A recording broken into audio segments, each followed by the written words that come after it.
ഹൃദയം പൂർണ്ണമായി നൽകുന്നു നാഥനായി. മൊഴിയിൽ കേട്ടു രക്ഷയിൽ ശബ്ദത്തെ,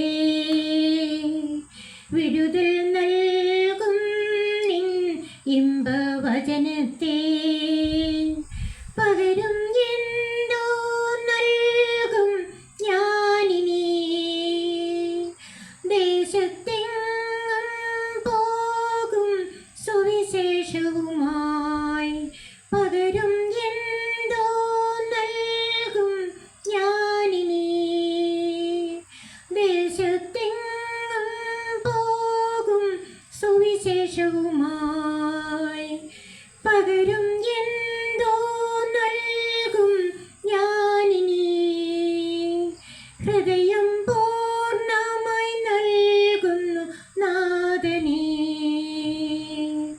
പകരും എന്തോ നൽകും ഞാനിനി, നന്ദിയാലെന്നും വാഴ്ത്തിടും സൃഷ്ടാവേ. പകരും എന്തോ നൽകും ഞാനിനി, അന്ത്യത്തോളം ഓർമ്മിക്കും യാഗത്തെ. പകരും എന്തോ നൽകും ഞാനിനി,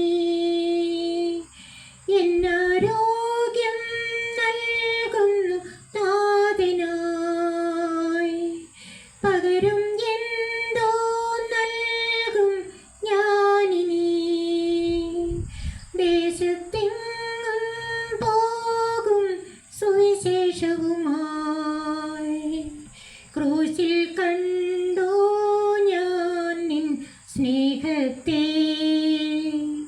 ആഴമാർന്നോ നിൻ മഹത്യാഗത്തെ. പകരും എന്തോ നൽകും ഞാനിനി, ഹൃദയം പൂർണ്ണമായി നൽകുന്നു നാഥനായി.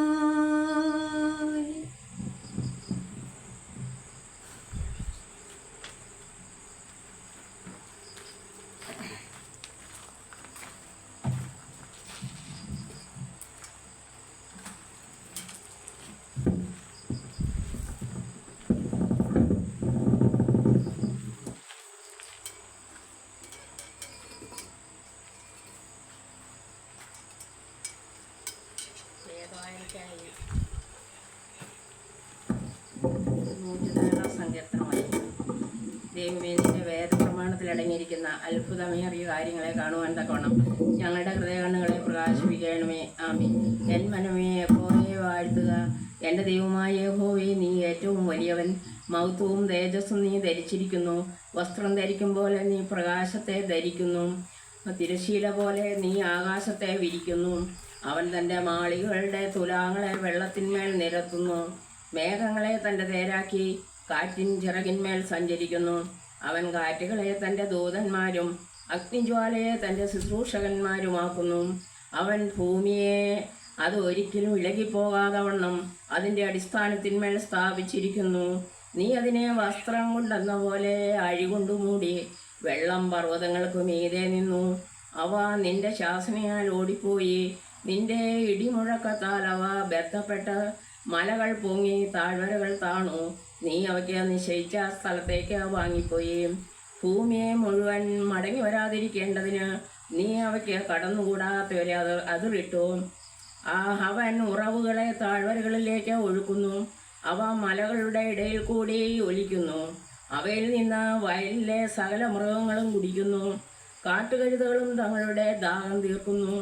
അവയുടെ തീരങ്ങളിൽ ആകാശത്തിലെ പറവകൾ വസിക്കുകയും കൊമ്പുകളുടെ ഇടയിൽ പാടുകയും ചെയ്യുന്നു. അവൻ തൻ്റെ മാളികകളിൽ നിന്ന് മലകളെ നനയ്ക്കുന്നു. ഭൂമിക്ക് നിന്റെ പ്രവൃത്തികളുടെ ഫലത്താൽ തൃപ്തി വരുന്നു. അവൻ മൃഗങ്ങൾക്ക് പുല്ലും മനുഷ്യൻ്റെ ഉപയോഗത്തിനായി സസ്യവും മുളപ്പിക്കുന്നു. അവൻ ഭൂമിയിൽ നിന്ന് ആഹാരവും മനുഷ്യൻ്റെ ഹൃദയത്തെ സന്തോഷിപ്പിക്കുന്ന വീഞ്ഞും അവൻ്റെ മുഖത്തെ മിനുക്കുവാൻ എണ്ണയും മനുഷ്യൻ്റെ ഹൃദയത്തെ ബലപ്പെടുത്തുന്ന അപ്പവും ഉത്ഭവിപ്പിക്കുന്നു. യഹോവയുടെ വൃക്ഷങ്ങൾക്ക് തൃപ്തി വരുന്നു.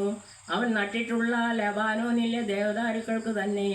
അവിടെ പക്ഷികൾ കൂടുണ്ടാക്കുന്നു. പെരിഞ്ഞാറയ്ക്ക് സരളവൃക്ഷങ്ങൾ പാർപ്പിടമാകുന്നു.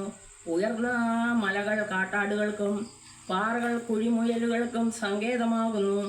അവൻ കാലനിർണയത്തിനായി ചന്ദ്രനെ നിയമിച്ചു. സൂര്യൻ തൻ്റെ അസ്തമനത്തെ അറിയുന്നു. നീ ഇരുട്ട് വരുത്തുന്നു, രാത്രിയുണ്ടാകുന്നു. അപ്പോൾ കാട്ടുമൃഗങ്ങളൊക്കെയും സഞ്ചാരം തുടങ്ങുന്നു. ബാലസിംഹങ്ങൾ ഇരയ്ക്കായി അലർന്നു. അവ ദൈവത്തോട് തങ്ങളുടെ ആഹാരം ചോദിക്കുന്നു. സൂര്യൻ ഉദിക്കുമ്പോൾ അവ മടങ്ങുന്നു, തങ്ങളുടെ ഗുഹകളിൽ ചെന്ന് കിടക്കുന്നു. മനുഷ്യൻ തൻ്റെ പണിക്ക് പുറപ്പെടുന്നു, സന്ധ്യ വരെയുള്ള തൻ്റെ വേലയ്ക്കായി തന്നെ. യഹോവേ, നിന്റെ പ്രവൃത്തികൾ എത്ര പെരുകിയിരിക്കുന്നു! ജ്ഞാനത്തോടെ നീ അവയെ ഒക്കെയും ഉണ്ടാക്കിയിരിക്കുന്നു. ഭൂമി നിന്റെ സൃഷ്ടികളാൽ നിറഞ്ഞിരിക്കുന്നു. വലിപ്പവും വിസ്താരവുമുള്ള സമുദ്രമത കിടക്കുന്നു. അതിൽ സഞ്ചരിക്കുന്ന ചെറിയതും വലുതുമായ അസംഖ്യ ജന്തുക്കളുണ്ട്. അതിൽ കപ്പലുകൾ ഓടുന്നു. അതിൽ കളിപ്പാൻ നീ ഉണ്ടാക്കിയ ലിവ്യാഥാനുണ്ട്. തക്ക സമയത്ത് തീൻ കിട്ടേണ്ടതിന് ഇവയൊക്കെ നിന്നെ കാത്തിരിക്കുന്നു. നീ കൊടുക്കുന്നതിനെ അവ പെറുക്കുന്നു. തൃക്കൈ തുറക്കുമ്പോൾ അവയ്ക്ക് നന്മ കൊണ്ട് തൃപ്തി വരുന്നു. തിരുമുഖത്തെ മിനുക്കുവാൻ അവ തിരുമുഖത്തെ മറയ്ക്കുമ്പോൾ അവ ഭ്രമിച്ചു പോകുന്നു. നീ അവയുടെ ശ്വാസം എടുക്കുമ്പോൾ അവ ചത്ത് പൊടിയിലേക്ക് തിരികെ ചേരുന്നു. നീ നിന്റെ ശ്വാസം അയക്കുമ്പോൾ അവ സൃഷ്ടിക്കപ്പെടുന്നു. നീ ഭൂമിയുടെ മുഖത്തെ പുതുക്കുന്നു. യഹോവയുടെ മൗത്വം എന്നേക്കും നിൽക്കുമാറാകട്ടെ. യഹോവ തൻ്റെ പ്രവൃത്തികളിൽ സന്തോഷിക്കട്ടെ. അവൻ ഭൂമിയെ നോക്കുന്നു, അത് വിറയ്ക്കുന്നു. അവൻ മലകളെ തൊടുന്നു, അവ പുകയുന്നു. എൻ്റെ ആയുഷ്കാലത്തൊക്കെ ഞാൻ യഹോവയ്ക്ക് പാടും. ഞാൻ ഉള്ളയിടത്തോളം എൻ്റെ ദൈവത്തിന് കീർത്തനം പാടും. എൻ്റെ ധ്യാനം അവന് പ്രസാദകരമായിരിക്കട്ടെ. ഞാൻ യഹോവയിൽ സന്തോഷിക്കും. പാപികൾ ഭൂമിയിൽ നിന്ന് മുടിഞ്ഞു പോകട്ടെ, ദുഷ്ടന്മാർ ഇല്ലാതെയാകട്ടെ. എൻ മനമേ, യഹോവയെ വാഴ്ത്തുക, യഹോവയെ സ്തുതിപ്പിൻ. ദൈവമേ, സ്തുതി എനിക്ക് യോഗ്യമാണ്.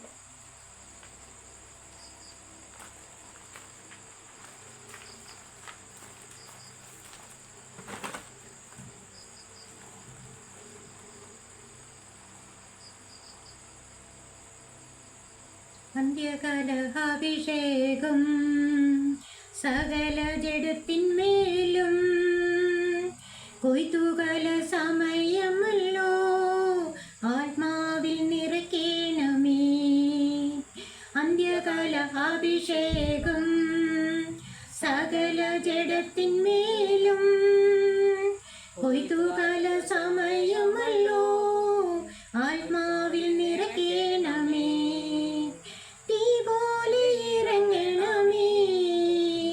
അഗ്നിനാവായി പതിയണമേ, കൊടുങ്കാറ്റായി വീശേണമേ, ആത്മനദിയായി ഒഴുകേണമേ. അന്ത്യകാല അഭിഷേകം സകല ജഡത്തിന്മേലും കൊയ്ത്തുകാല സമയമല്ലോ, ആത്മാവിൽ നിറയ്ക്കണമേ.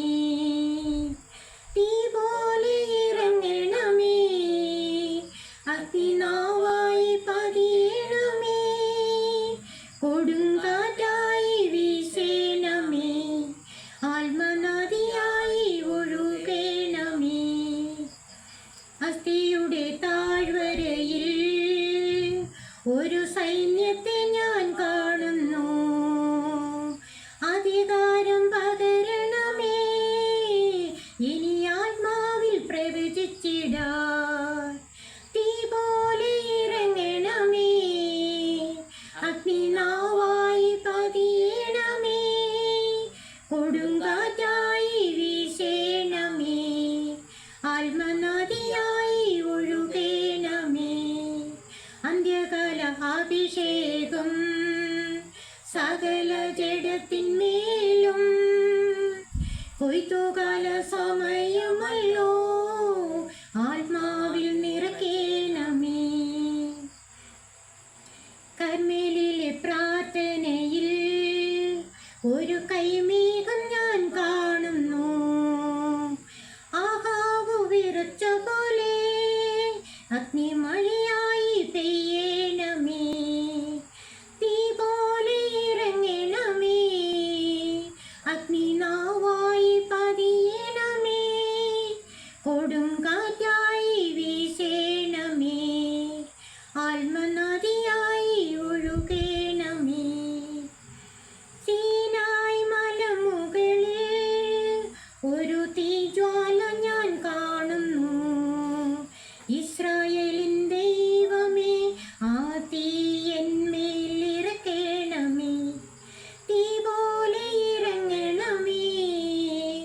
അഗ്നിനാവായി പതിയണമേ, കൊടുങ്കാറ്റായി വീശേണമേ, ആത്മനദിയായി ഒഴുകേണമേ.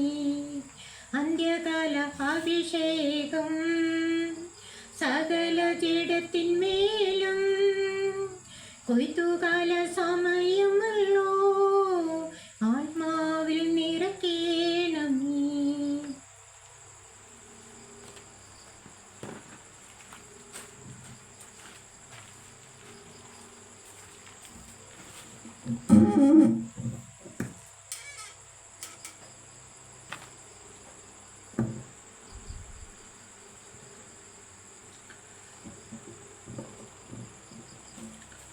ദൈവതിരുനാമത്തിന് മഹത്വം ഉണ്ടാകട്ടെ. കാൽവരി തറവാട് എക്യുമെനിക്കൽ ചാരിറ്റബിൾ ട്രസ്റ്റിൻ്റെ സുവിശേഷ മഹായോഗത്തിലേക്ക് നിങ്ങളെ ഓരോരുത്തരെയും ഞാൻ സ്വാഗതം ചെയ്യുകയാണ്, ക്ഷണിക്കുകയാണ്. കർത്താവായ യേശു ക്രിസ്തുവിൻ്റെ നാമത്തിൽ ഇത്രയും പേർക്ക് ഒരുമിച്ച് കൂടുവാൻ കർത്താവായ യേശു ക്രിസ്തു എന്ന ഈ നല്ല അവസരത്തിനായി ഞാൻ ദൈവത്തെ സ്തുതിക്കുകയാണ്, സ്തോത്രം ചെയ്യുകയാണ്. കഴിഞ്ഞ 3-4 മാസങ്ങളായി നമുക്ക് ദൈവത്തിൻ്റെ വചനത്തിൽ നിന്ന് ചിന്തിപ്പാൻ കിട്ടിയിരിക്കുന്ന വിഷയം മരണം എന്ന വിഷയം സംബന്ധിച്ചുള്ള വിഷയമാണ് നാം ചിന്തിച്ചുകൊണ്ടിരിക്കുന്നത്. ആദ്യത്തെ മാസം നാം ആത്മീക മരണം എന്ന വിഷയം സംബന്ധിച്ച് നാം ചിന്തിച്ചു. 2-ാമത്തെ മാസം നാം ക്രിസ്തുവിൻ്റെ മരണം എന്ന വിഷയം സംബന്ധിച്ചായിരുന്നു നാം ചിന്തിച്ചത്. കഴിഞ്ഞ മാസം നാം ചിന്തിച്ചത് ദുഷ്ടൻ്റെ മരണം എന്ന വിഷയമായിരുന്നു.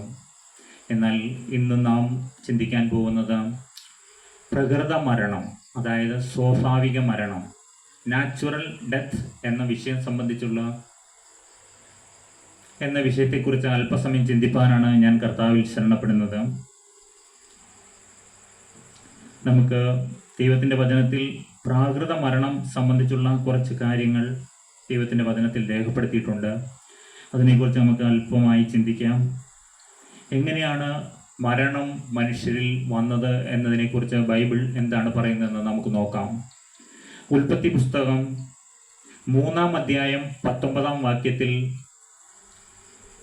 ദൈവം മോശയുടെ നാവിൽ കൂടി പറയുകയാണ്, നിലത്തുനിന്ന് നിന്നെ എടുത്തിരിക്കുന്നു, അതിൽ തിരികെ ചേരുവോളം മുഖത്തെ വേർപ്പോടെ നീ ഉപജീവനം കഴിക്കും, നീ പൊടിയാവുന്നു, പൊടിയിൽ തിരികെ ചേരും. ഉൽപ്പത്തി പുസ്തകം 3-ാം അധ്യായം 19-ാം വാക്യത്തിൽ ആദാമിനാലാണ് ഈ സ്വാഭാവിക മരണം മനുഷ്യരിലെല്ലാം ഉണ്ടായതെന്ന് നമുക്ക് കാണുവാൻ സാധിക്കും. ദൈവം മനുഷ്യനെ സൃഷ്ടിച്ചത് മരണമുള്ളവനായിട്ടല്ല ദൈവം നമ്മെ ഓരോരുത്തരെയും സൃഷ്ടിച്ചത്. എന്നാൽ ആദാമിനാൽ ഈ ലോകത്തിൽ മരണം കടന്നു വരുന്നതായിട്ട് നമുക്ക് കാണുവാൻ സാധിക്കും. ദൈവം ആദാമിനോട് പറയുകയാണ്, നിലത്തുനിന്നും നിന്നെ എടുത്തിരിക്കുന്നു, അതിൽ തിരികെ ചേരുവോളം മുഖത്ത വിയർപ്പോടെ നീ ഉപജീവനം കഴിക്കും, നീ പൊടിയാകുന്നു, പൊടിയിൽ തിരികെ ചേരും. അതേ പ്രിയപ്പെട്ടവരെ, നാം ഓരോരുത്തരും പൊടിയാണ്. നാം പൊടിയിൽ തിരികെ ചേരുക തന്നെ ചെയ്യും.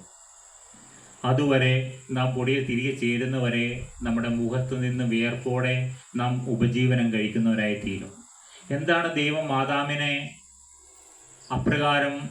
ആദാമിനോട് പറയുവാൻ കാരണമെന്ന് നമുക്ക് ഓരോരുത്തർക്കും അറിയാം. ദൈവം നല്ലൊരു തോട്ടത്തിൽ ആദാമിനെയും ഹവ്വയും ആക്കി. എന്നാൽ ആ ഏദൻ തോട്ടത്തിൻ്റെ നടുവിലുള്ള നന്മ തിന്മകളെക്കുറിച്ചുള്ള അറിവിൻ്റെ വൃക്ഷത്തിൻ്റെ ഫലം നീ തിന്നരുത് എന്ന് ദൈവം പറഞ്ഞു. ബാക്കിയുള്ള സകല വൃക്ഷങ്ങളുടെയും ഫലം നിങ്ങൾക്ക് തിന്നാം, ഈ നന്മ തിന്മകളെ അറിയുന്ന വൃക്ഷത്തിൻ്റെ ഫലം തിന്നരുത് എന്ന് പറഞ്ഞു. എന്നാൽ സാത്താൻ ദൈവത്തിൻ്റെ മോഹന സൃഷ്ടിയായ ഈ മനുഷ്യനെ എങ്ങനെയും നശിപ്പിച്ചേ തീരൂ എന്നുള്ള വിചാരത്താൽ ആ ഏദൻ തോട്ടത്തിലേക്ക് കടന്നു ചെല്ലുന്നതായിട്ട് നമുക്ക് കാണുവാൻ കഴിയും. ആദാമിൻ്റെ ഭാര്യയായ ഹവ്വയോട് ആ സാത്താൻ പറഞ്ഞു, ഈ നിൽക്കുന്ന വൃക്ഷത്തിൻ്റെ ഫലം നിങ്ങളോട് തിന്നരുത് എന്ന് ദൈവം കൽപ്പിച്ചിട്ടുണ്ടോ എന്ന്, വാസ്തവമായി കൽപ്പിച്ചിട്ടുണ്ടോ എന്ന് ചോദിച്ചു. അപ്പോൾ ഹവ്വ പറഞ്ഞു, തിന്നരുത് എന്ന് ഞങ്ങളോട് പറഞ്ഞിട്ടുണ്ട് എന്ന് പറഞ്ഞു. അപ്പോൾ സാത്താൻ പറയുകയാണ്, നിങ്ങൾ ഇത് കഴിച്ചാൽ നിങ്ങൾ ദൈവത്തെ പോലെ ആയിത്തീരുമെന്ന് പറയുകയാണ്. സ്വാഭാവികമായും അവൾ ചിന്തിച്ചു, നിങ്ങൾ ദൈവത്തെ പോലെ ആയിത്തീരുക. ഇന്നത്തെ കാലഘട്ടത്തിൽ അറിയാം, മനുഷ്യൻ ദൈവത്തെ പോലെ ആയിത്തീരുവാനായിട്ട് ആഗ്രഹിക്കുന്നവരാണ്. എന്നാൽ ഹവ്വ ഫലം ഭക്ഷിച്ചു. അവർ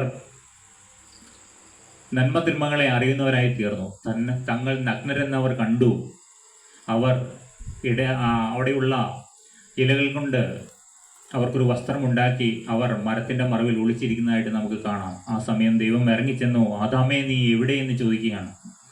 അപ്പോൾ ആദാമിനെ ദൈവം പറയുകയാണ്, നിലത്തുനിന്ന് നിന്നെ എടുത്തിരിക്കുന്നു, അതിൽ തിരികെ ചേരുവോളം മുഖത്തെ വേർപ്പോടെ നീ ഉപജീവനം കഴിക്കും. നീ പൊടിയാകുന്നു, പൊടിയിൽ തിരികെ ചേരും. ഞാൻ കഴിഞ്ഞ ദിവസം ഒരു വീഡിയോ കാണുകയുണ്ടായി. നമ്മുടെ ഇന്നത്തെ കാലത്ത് ഒരു മനുഷ്യനെ ശവമടക്കാനായിട്ട് സെമിത്തേരിയിൽ കൊണ്ടുപോകുന്നുണ്ട്, നാം പൊടിയിൽ തന്നെ തിരികെ ചേരുന്നുണ്ട്. എന്നാൽ പെട്ടെന്ന് തന്നെ മനുഷ്യൻ്റെ ഡെഡ് ബോഡി മണ്ണാക്കി തരുന്ന ഒരു മെഷീൻ ഈ അമേരിക്കൻ ഐക്യനാടുകളിലും മറ്റ് ഫോറിൻ കൺട്രീസിലെല്ലാം അത് കാണുകയുണ്ടായി. അതിൽ ഒരു മനുഷ്യൻ്റെ ബോഡി ആ മെഷീൻ്റെ ഉള്ളിലേക്ക് തള്ളി നീക്കി കൊടുക്കുമ്പോൾ പുറത്തേക്ക് വരുന്നത് വെറും 2 കപ്പ് അല്ലെങ്കിൽ 2 പാത്രം മണ്ണ് മാത്രമായിട്ടാണ് അത് തിരികെ വരുന്നത്.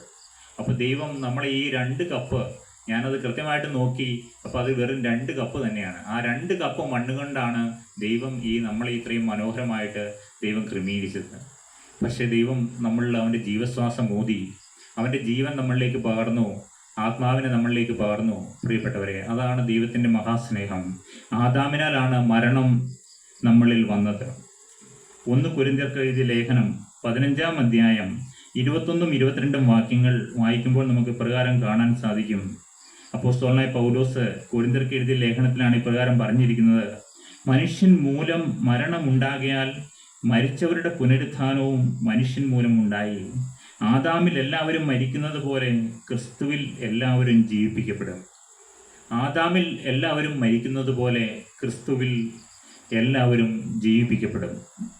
മനുഷ്യൻ മൂലമാണ് മരണമുണ്ടായതെന്ന് നാം കണ്ടു. എന്നാൽ എങ്ങനെയാണ് മരണം മാറുന്നത്? കർത്താവായ യേശു ക്രിസ്തു മനുഷ്യ അവതാരം എടുത്തു. AD-ക്കും BC-ക്കും മധ്യത്തിൽ, ഇന്നേക്ക് 2024 വർഷങ്ങൾക്ക് മുമ്പ് ആ ബേത്ലഹേമിൽ കന്യകയുടെ ഉദരത്തിൽ കർത്താവായ യേശു ക്രിസ്തു ജനനമെടുത്തു, മനുഷ്യാവതാരം ചെയ്തു. അങ്ങനെ ഏക മനുഷ്യനാൽ മരണം വന്നുവെങ്കിൽ ഏക മനുഷ്യനായ കർത്താവായ യേശു ക്രിസ്തുവിനാൽ പുനരുത്ഥാനവും ഉണ്ടായി. യേശു ക്രിസ്തു മരണം രുചി നോക്കി പുനരുത്ഥാനം ചെയ്ത് ഇന്നും പിതാവിൻ്റെ സന്നിധിയിൽ ഇരിക്കുന്നു. ഈ സമയം നമുക്ക് വേണ്ടി നമ്മുടെ ഈ അങ്കണത്തിലേക്ക് സ്വർഗത്തിൽ നിന്ന് ഒരു ഗോവണി നമ്മുടെ മധ്യത്തിലേക്ക് വെച്ചിരിക്കുന്നതായിട്ട് നമുക്ക് കാണാൻ. പ്രിയപ്പെട്ടവരെ, അതിലേക്ക് ദൂതന്മാർ ഇറങ്ങുകയും കയറുകയും ചെയ്യുന്നത് നമുക്ക് കാണുവാൻ സാധിക്കും. കർത്താവായ യേശു ക്രിസ്തു നിസ്സഹായരായി നമ്മെ സന്ദർശിപ്പാൻ ഈ സമയം കടന്നു വന്നിരിക്കുകയാണ്. പ്രിയപ്പെട്ടവരെ, നാം ചിന്തിച്ചു ആദാമിനാലാണ് മരണം ഉണ്ടായതെന്ന്. ആദാമിൻ്റെ ആയുസ് എത്രയെന്ന് നിങ്ങൾക്കറിയാമോ? ആദാം കടന്നുപോയത് 930 സംവത്സരം ഈ ഭൂമിയിൽ ജീവിച്ചതിന് ശേഷമാണ് ആദാം ഈ ഭൂമിയിൽ നിന്ന് കടന്നുപോയത്. ഇന്ന് നമുക്കറിയാം 930 പോയിട്ട് 90 പോലും തയ്ക്കുവാൻ ഇന്ന് കഴിയുന്നില്ല. പക്ഷെ ആദാമിന് ദൈവം നൽകിയ ആയുസ് 930 സംവത്സരമായിരുന്നുവെന്ന് ഉൽപ്പത്തി പുസ്തകം 5-ാം അധ്യായം വായിക്കുമ്പോൾ നമുക്ക് കാണാം. ആ പ്രായം വരെ അവൻ മക്കളെ, പുത്രിപുത്രന്മാരെ ഉൽപ്പാദിപ്പിക്കുകയും അവൻ ഭൂമിയിൽ അധ്വാനിക്കുകയും ചെയ്തതായിട്ട് നമുക്ക് കാണുവാൻ സാധിക്കും. പ്രിയപ്പെട്ടവരെ, രണ്ടാമതായി പാപത്തിൻ്റെ ഫലമായി പ്രാകൃത മരണം ഉണ്ടായതായിട്ട് നമുക്ക് വായിക്കാം. ഉൽപ്പത്തി പുസ്തകം 2-ാം അധ്യായം 17-ാം വാക്യം: എന്നാൽ നന്മ തിന്മകളെക്കുറിച്ചുള്ള അറിവിൻ്റെ വൃക്ഷത്തിൻ്റെ ഫലം തിന്നരുത്, തിന്നുന്ന നാളിൽ നീ മരിക്കും. ദൈവം ഉൽപ്പത്തി പുസ്തകത്തിൽ കൂടി പറഞ്ഞതാണ്, എന്നാൽ നന്മ തിന്മകളെക്കുറിച്ചുള്ള അറിവിൻ്റെ വൃക്ഷത്തിൻ്റെ ഫലം തിന്നരുത്, തിന്നുന്ന നാളിൽ നീ മരിക്കും. റോമർക്കെഴുതിയ ലേഖനം 5-ാം അധ്യായം 12-ാം വാക്യത്തിൽ കാണാം, അതുകൊണ്ട് ഏക മനുഷ്യനാൽ പാപവും പാപത്താൽ മരണവും ലോകത്തിൽ കടന്നു. ഇങ്ങനെ എല്ലാവരും പാപം ചെയ്യാൽ മരണം സകല മനുഷ്യരിലും പരന്നിരിക്കുന്നു. അതേ പ്രിയപ്പെട്ടവരെ, വർഷങ്ങളായിട്ട് മരണം ഒഴിവാക്കുവാനായിട്ട് ഇത്രയും ശാസ്ത്ര സാങ്കേതിക ലോകത്തുള്ള എല്ലാ വിദഗ്ധരും കിണഞ്ഞ് പരിശ്രമിച്ചിട്ടും മരണം ഒഴിവാക്കുവാൻ മാത്രം ഇതുവരെയും സാധിക്കുന്നില്ല. മെഡിക്കൽ സയൻസ് അധ്വാനിക്കുന്നുണ്ട്. ഒരാളെ കിട്ടിയാൽ എന്തുമാത്രം കഷ്ടപ്പെടുന്നത്. എല്ലാ ക്രമീകരണങ്ങൾ കൊണ്ടും മനുഷ്യൻ്റെ ആയുസ് നീട്ടുവാൻ നോക്കി, സാധിക്കുന്നില്ല. ഇങ്ങനെ എല്ലാവരും പാപം ചെയ്യാൽ മരണം സകല മനുഷ്യരിലും പരന്നിരിക്കുന്നു. അതെ, പാപത്തിൻ്റെ ശമ്പളമാണ് പ്രിയപ്പെട്ടവരെ മരണം. അതുകൊണ്ട് മനുഷ്യരിൽ നിന്ന് മരണം ഒഴിവാക്കുക എന്നത് ഇതുവരെയും സാധിക്കാത്ത സംഗതിയാണ് പ്രിയപ്പെട്ടവരെ. അടുത്തതായി നമുക്ക് എല്ലാവരുടെയും ഗതി എന്ന് നമുക്ക് കാണുവാൻ സാധിക്കും. ഈ ഭൂമിയിൽ എത്രയെത്ര തലമുറകൾ കടന്നുപോയി പ്രിയപ്പെട്ടവരെ. എല്ലാവരുടെയും ഗതി ഈ സ്വാഭാവിക മരണം, നാച്ചുറൽ ഡെത്ത്. സഭാപ്രസംഗി ജ്ഞാനിയായ ശലോമോൻ സഭാപ്രസംഗിയുടെ 8-ാം വാക്യത്തിൽ ഇപ്രകാരം പറയുന്നു: ആത്മാവിനെ തടുപ്പാൻ ആത്മാവിന്മേൽ അധികാരമുള്ള ഒരു മനുഷ്യനുമില്ല, മരണ ദിവസത്തിന്മേൽ അധികാരമുള്ളവനുമില്ല, യുദ്ധത്തിൽ സേവാ വിമോചനവുമില്ല, ദുഷ്ടത ദുഷ്ടന്മാരെ വിടുവിക്കുകയുമില്ല. ആത്മാവിനെ തടുപ്പാൻ ആത്മാവിന്മേൽ അധികാരമുള്ള ഒരു മനുഷ്യനുമില്ല. നമുക്കറിയാം, നമ്മളെ ദൈവം സൃഷ്ടിച്ചിരിക്കുന്നത് ദേഹവും ദേഹിയും ആത്മാവുമായിട്ടാണ് ദൈവം നമ്മെ സൃഷ്ടിച്ചിരിക്കുന്നത്. എന്നാൽ ഈ ആത്മാവിനെ തടുപ്പാൻ ആത്മാവിന്മേൽ അധികാരമുള്ള ഒരു മനുഷ്യനുമില്ല. നാം പലരുടെയും മരണം നോക്കിക്കാണുന്നവരാണ്. പക്ഷേ ഈ ആത്മാവിനെ തടുത്തു നിർത്തുവാൻ മാത്രം ഒരു മനുഷ്യനും എന്ത് കഴിഞ്ഞിട്ടില്ല, ഇതുവരെയും സാധിച്ചിട്ടില്ല. സമയമാകുമ്പോൾ ആത്മാവ് പുറപ്പെട്ടു പോകുന്നു, ശരീരം വിട്ട് പുറപ്പെട്ടു പോകുന്നതായിട്ട് നമുക്ക് കാണുവാൻ സാധിക്കും. അതുകൊണ്ടാണ് പറയുന്നത് എല്ലാവരുടെയും ഗതിയാണ് മരണം എന്നുള്ളത്. അടുത്തത് എബ്രായർക്ക് എഴുതിയ ലേഖനം 9-ാം അധ്യായം 27-ാം വാക്യത്തിൽ പറയുന്നു: ഒരിക്കൽ മരിക്കുകയും പിന്നെ ന്യായവിധിയും മനുഷ്യർക്ക് നിയമിച്ചിരിക്കുക. അതെ, ഒരിക്കൽ മരിക്കും, അതിനുശേഷം ഒരു ന്യായവിധി ഉണ്ട്. അത് മനുഷ്യർക്ക് നിയമിച്ചിരിക്കുകയാണ്. ഒരു മാറ്റവുമില്ല. അത് ഏത് തലമുറയിൽ എപ്പോൾ കടന്നു പോയാലും മനുഷ്യർക്ക് തീർച്ചയായും മരണവുമുണ്ട്, അതിനുശേഷം ഒരു ന്യായവിധിയുമുണ്ട് എന്ന് നമ്മളെ ബൈബിൾ പഠിപ്പിക്കുകയാണ്. അടുത്ത ദൈവത്തിൻ്റെ നിശ്ചയമാണ് മരണമെന്ന് ആവർത്തന പുസ്തകം 32-ാം അധ്യായം 39-ാം വാക്യം നമ്മൾ വായിക്കുമ്പോൾ നമുക്ക് മനസ്സിലാക്കാൻ കഴിയും. മരണം എന്നുള്ളത് ദൈവത്തിൻ്റെ നിശ്ചയമെന്ന്. ദൈവം പറയുകയാണ്: ഞാൻ മാത്രമേ ഉള്ളൂ, ഞാനല്ലാതെ ദൈവമില്ല എന്ന് ഇപ്പോൾ കണ്ടുകൊള്ളുവിൻ. ഞാൻ കൊല്ലുന്നു, ഞാൻ ജീവിപ്പിക്കുന്നു, ഞാൻ തകർക്കുന്നു, ഞാൻ സൗഖ്യമാക്കുന്നു, എൻ്റെ കയ്യിൽ നിന്ന് വിടുവിക്കുന്നവൻ ഇല്ല. അതേ പ്രിയപ്പെട്ടവരെ, ദൈവം പറയുകയാണ് ഞാൻ മാത്രമേ ഉള്ളൂ. അതേ പ്രിയപ്പെട്ടവരെ, ദൈവം മാത്രമേ ഉള്ളൂ. ഞാനല്ലാതെ ദൈവമില്ല എന്ന് ഇപ്പോൾ കണ്ടുകൊള്ളുവിൻ. ഞാൻ കൊല്ലുന്നു, ഞാൻ ജീവിപ്പിക്കുന്നു, ഞാൻ തകർക്കുന്നു, ഞാൻ സൗഖ്യമാക്കുന്നു, എൻ്റെ കയ്യിൽ നിന്ന് വിടുവിക്കുന്നവൻ ഇല്ല. പ്രിയപ്പെട്ടവരെ, പിതാവാം ദൈവം നമ്മെ സ്നേഹത്തോടെ ഈ സമയം നോക്കിക്കൊണ്ടിരിക്കുകയാണ്. നമുക്ക് ഈ ആരംഭത്തിൽ തന്നെ നമ്മുടെ ജീവിതം ഒരിക്കൽ കൂടി പിതാവിൻ്റെ കരങ്ങളിലേക്ക് ഏൽപ്പിച്ചു കൊടുക്കേണ്ടതുണ്ട്. പ്രിയപ്പെട്ടവരെ, ഈ ഭൂമിയിൽ വെച്ച് ജീവിതം ക്രിസ്തുവിൻ്റെ കരങ്ങളിലേക്ക് കൈമാറേണ്ട സമയമാണ്.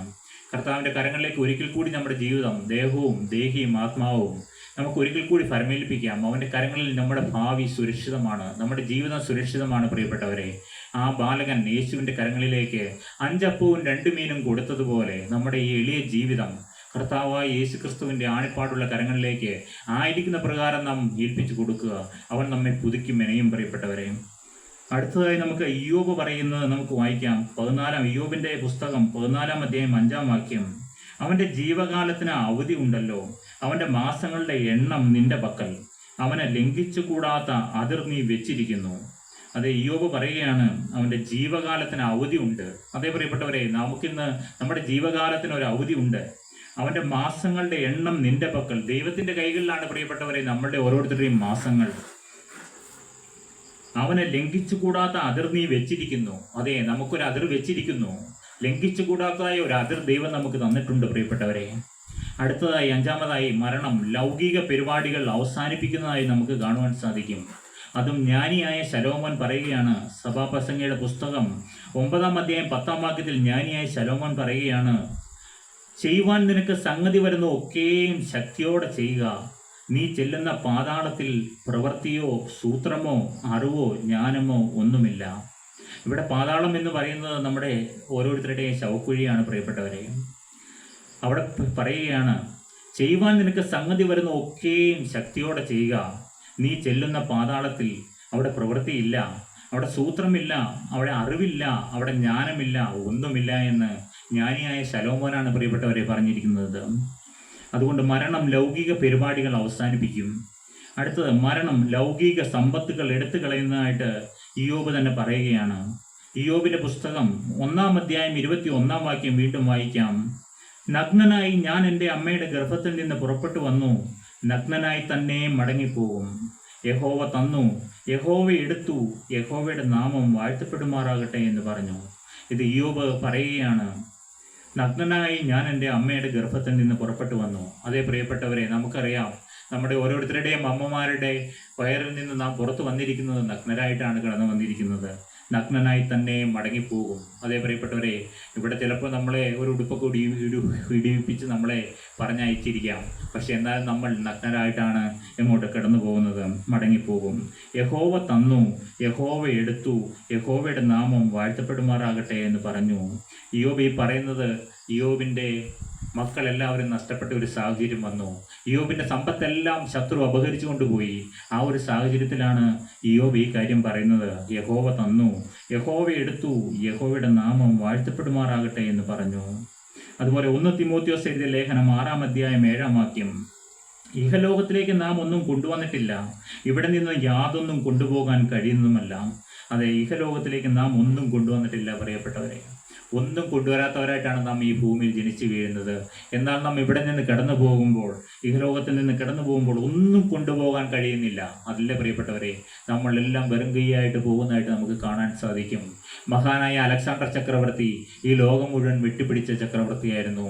പക്ഷെ അദ്ദേഹം മരണസമയമായപ്പോൾ അദ്ദേഹം തൻ്റെ സേവകരോട് പറഞ്ഞു, ഞാൻ കടന്നു പോകുമ്പോൾ എൻ്റെ എൻ്റെ ശവപ്പെട്ടിയുടെ 2 സൈഡിലുമായിട്ട് 2 ദ്വാരം ഇടണം. എന്തിനാണ്?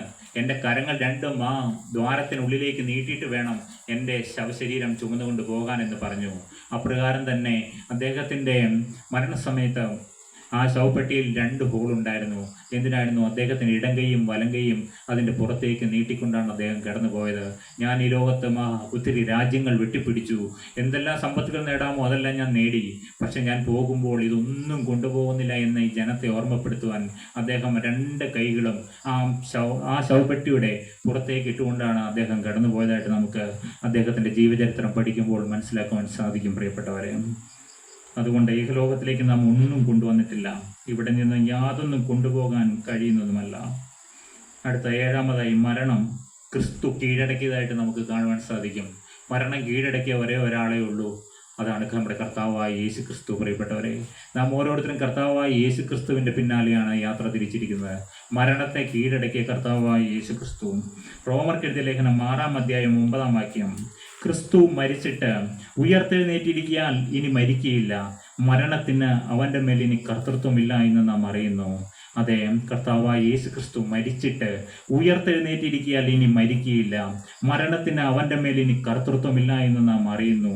പ്രിയപ്പെട്ടവരെ, ഈ മരണം എന്നുള്ളത് മാറുവാൻ നമുക്ക് ഒരു വഴിയുണ്ട് പ്രിയപ്പെട്ടവരെ. ആ വഴിയിലേക്കാണ് നാം വരുന്നത്. വെളിപ്പാട് പുസ്തകം 1-ാം അധ്യായം 18-ാം വാക്യം, യോഹന്നാനിൽ കൂടി പരിശുദ്ധാത്മാവ് പറയുകയാണ്, ഞാൻ മരിച്ചവനായിരുന്നു, എന്നാൽ ഇതാ എന്നേക്കും ജീവിച്ചിരിക്കുന്നു, മരണത്തിൻ്റെയും പാതാളത്തിൻ്റെയും താക്കോൽ എൻ്റെ കൈവശമുണ്ട്. അതെ, നമ്മുടെ കർത്താവായ യേശു ക്രിസ്തു ക്രൂശിൽ മരിച്ചപ്പോൾ അവൻ പാതാളത്തിൻ്റെയും മരണത്തിൻ്റെയും താക്കോൽ യേശുവിൻ്റെ കൈവശമാക്കി എടുത്തു പ്രിയപ്പെട്ടവരെ. അതുകൊണ്ട് മരണത്തിൻ്റെയും പാതാളത്തിൻ്റെയും താക്കോൽ എൻ്റെ കൈവശമുണ്ട് എന്ന് യേശു പറയുകയാണ്. അടുത്തതായി ക്രിസ്തു മരണത്തെ നീക്കുന്നു പ്രിയപ്പെട്ടവരെ. ക്രിസ്തു എപ്രകാരമാണ് മരണത്തെ നീക്കുന്നത്? 2 തിമോത്തിയോസ് 1-ാം അധ്യായം 10-ാം വാക്യം നമുക്ക് വായിക്കാം.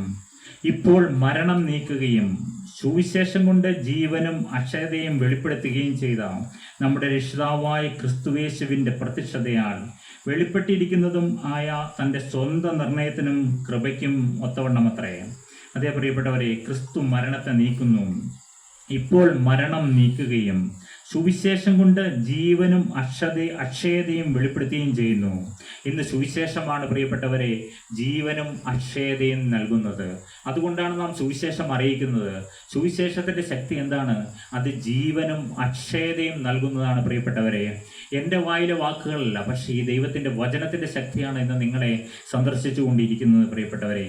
എന്നെ നിങ്ങൾക്ക് മറക്കാം, പക്ഷെ കർത്താവായ യേശു ക്രിസ്തുവിൻ്റെ വചനം പറയുകയാണ്, ഇപ്പോൾ മരണം നീക്കുകയും സുവിശേഷം കൊണ്ട് ജീവനും അക്ഷയതയും വെളിപ്പെടുത്തുകയും ചെയ്ത നമ്മുടെ രക്ഷിതാവായ ക്രിസ്തുയേശുവിൻ്റെ പ്രത്യക്ഷതയാൽ വെളിപ്പെട്ടിരിക്കുന്നതുമായ തൻ്റെ സ്വന്തം നിർണയത്തിനും കൃപയ്ക്കും ഒത്തവണ്ണമത്രേ സുവിശേഷം കൊണ്ട് ജീവനും അക്ഷയതയും. അതുകൊണ്ടാണ് പ്രിയപ്പെട്ടവരെ നാം സുവിശേഷം അറിയിക്കുന്നത്. കർത്താവായ യേശു ക്രിസ്തു ഈ ഭൂമിയിൽ നിന്ന് കടന്ന് സ്വർഗത്തിലെത്തിയപ്പോൾ അവിടുത്തെ മാലാഖമാർ ചോദിച്ചു, കർത്താവേ, നിൻ്റെ എല്ലാ ഉത്തരവാദിത്വവും കഴിഞ്ഞാണോ നീ ഈ സ്വർഗത്തിലേക്ക് കടന്നു വന്നിരിക്കുന്നതെന്ന്. കർത്താവ് ഒരു നിമിഷം നിശബ്ദനായി പറഞ്ഞു, അതെ, എനിക്ക് വേണ്ടി എൻ്റെ ശിഷ്യന്മാർ അവിടെ ഉണ്ട്, അവർ എന്നെ പ്രസ്താവിച്ചുകൊള്ളും, അവർ ഈ സുവിശേഷം അറിയിച്ചുകൊള്ളും, ഈ സദ്വർത്തമാനം അറിയിച്ചുകൊള്ളും എന്ന പ്രതീക്ഷയോടെയാണ് കർത്താവായ യേശു ക്രിസ്തു ഈ ഭൂമിയിൽ നിന്ന് വേല തികച്ച് സ്വർഗത്തിലേക്ക് കടന്നു ചെന്നത്. ഒരു നിമിഷം സ്വർഗം നിശബ്ദമായി. മാലാഖമാർ എളിമയോടെ കർത്താവിനോട് ചോദിച്ചു, കർത്താവേ, അവർ ഈ കാര്യം ചെയ്തില്ല എങ്കിലോ എന്ന്. ഈ ശിഷ്യന്മാർ ഈ കർത്താവിൻ്റെ സുവിശേഷം അറിയിച്ചില്ല എങ്കിൽ എന്ത് ചെയ്യുമെന്ന് മാലാഖമാർ ചോദിച്ചു. അപ്പോൾ സ്വർഗം ഒരു നിമിഷം മൗനമായിട്ട് ഇരുന്നതായിട്ടാണ് പറയുന്നത്. പക്ഷെ കർത്താവ് അവരുടെ മേൽ പരിശുദ്ധാത്മാവിനെ അയച്ചു. പ്രിയപ്പെട്ടവരെ, പരിശുദ്ധാത്മാവിൻ്റെ ശക്തിയാൽ നമ്മുടെ ദേശത്തേക്കും കടന്നു വന്നു കർത്താവിൻ്റെ ശിഷ്യന്മാരിൽ ഒരാളായ തോമസ് അപ്പോസ്തലൻ, പത്രോസ് ശ്ലീഹ. ഓരോ അപ്പോസ്തലന്മാരും കടന്നു വന്നു. അവർ മുക്കുവനായിരുന്നു. പക്ഷെ പരിശുദ്ധാത്മാവ് അവരുടെ മേൽ വന്നു. പ്രിയപ്പെട്ടവരെ, ഞാൻ ഇന്ന് പറയുകയാണ് പ്രിയപ്പെട്ടവരെ, പരിശുദ്ധാത്മാവ് നമ്മളുടെ മേൽ വന്നാൽ നമ്മൾ ശക്തി ലഭിക്കും. പ്രിയപ്പെട്ടവരെ, നിങ്ങൾ ഈ ഭൂലോകത്തിൻ്റെ അറ്റത്തോളം നിങ്ങൾ എൻ്റെ സാക്ഷികളാകും. പ്രിയപ്പെട്ടവരെ, നിങ്ങൾ പരിശുദ്ധാത്മാവിന് വേണ്ടി കാത്തിരിപ്പിൻ. പ്രിയപ്പെട്ടവരെ, പരിശുദ്ധാത്മാവ് ഈ സമയം നിങ്ങളുടെ ഹൃദയത്തിനുള്ളിലേക്ക് കടന്നു വന്നാൽ നിങ്ങൾക്ക് ഇങ്ങനെ വെറുതെ ഇരിക്കാൻ സാധിക്കില്ല. പ്രിയപ്പെട്ടവരെ, നിങ്ങൾ തീർച്ചയായിട്ടും ഓടുക തന്നെ ചെയ്യും.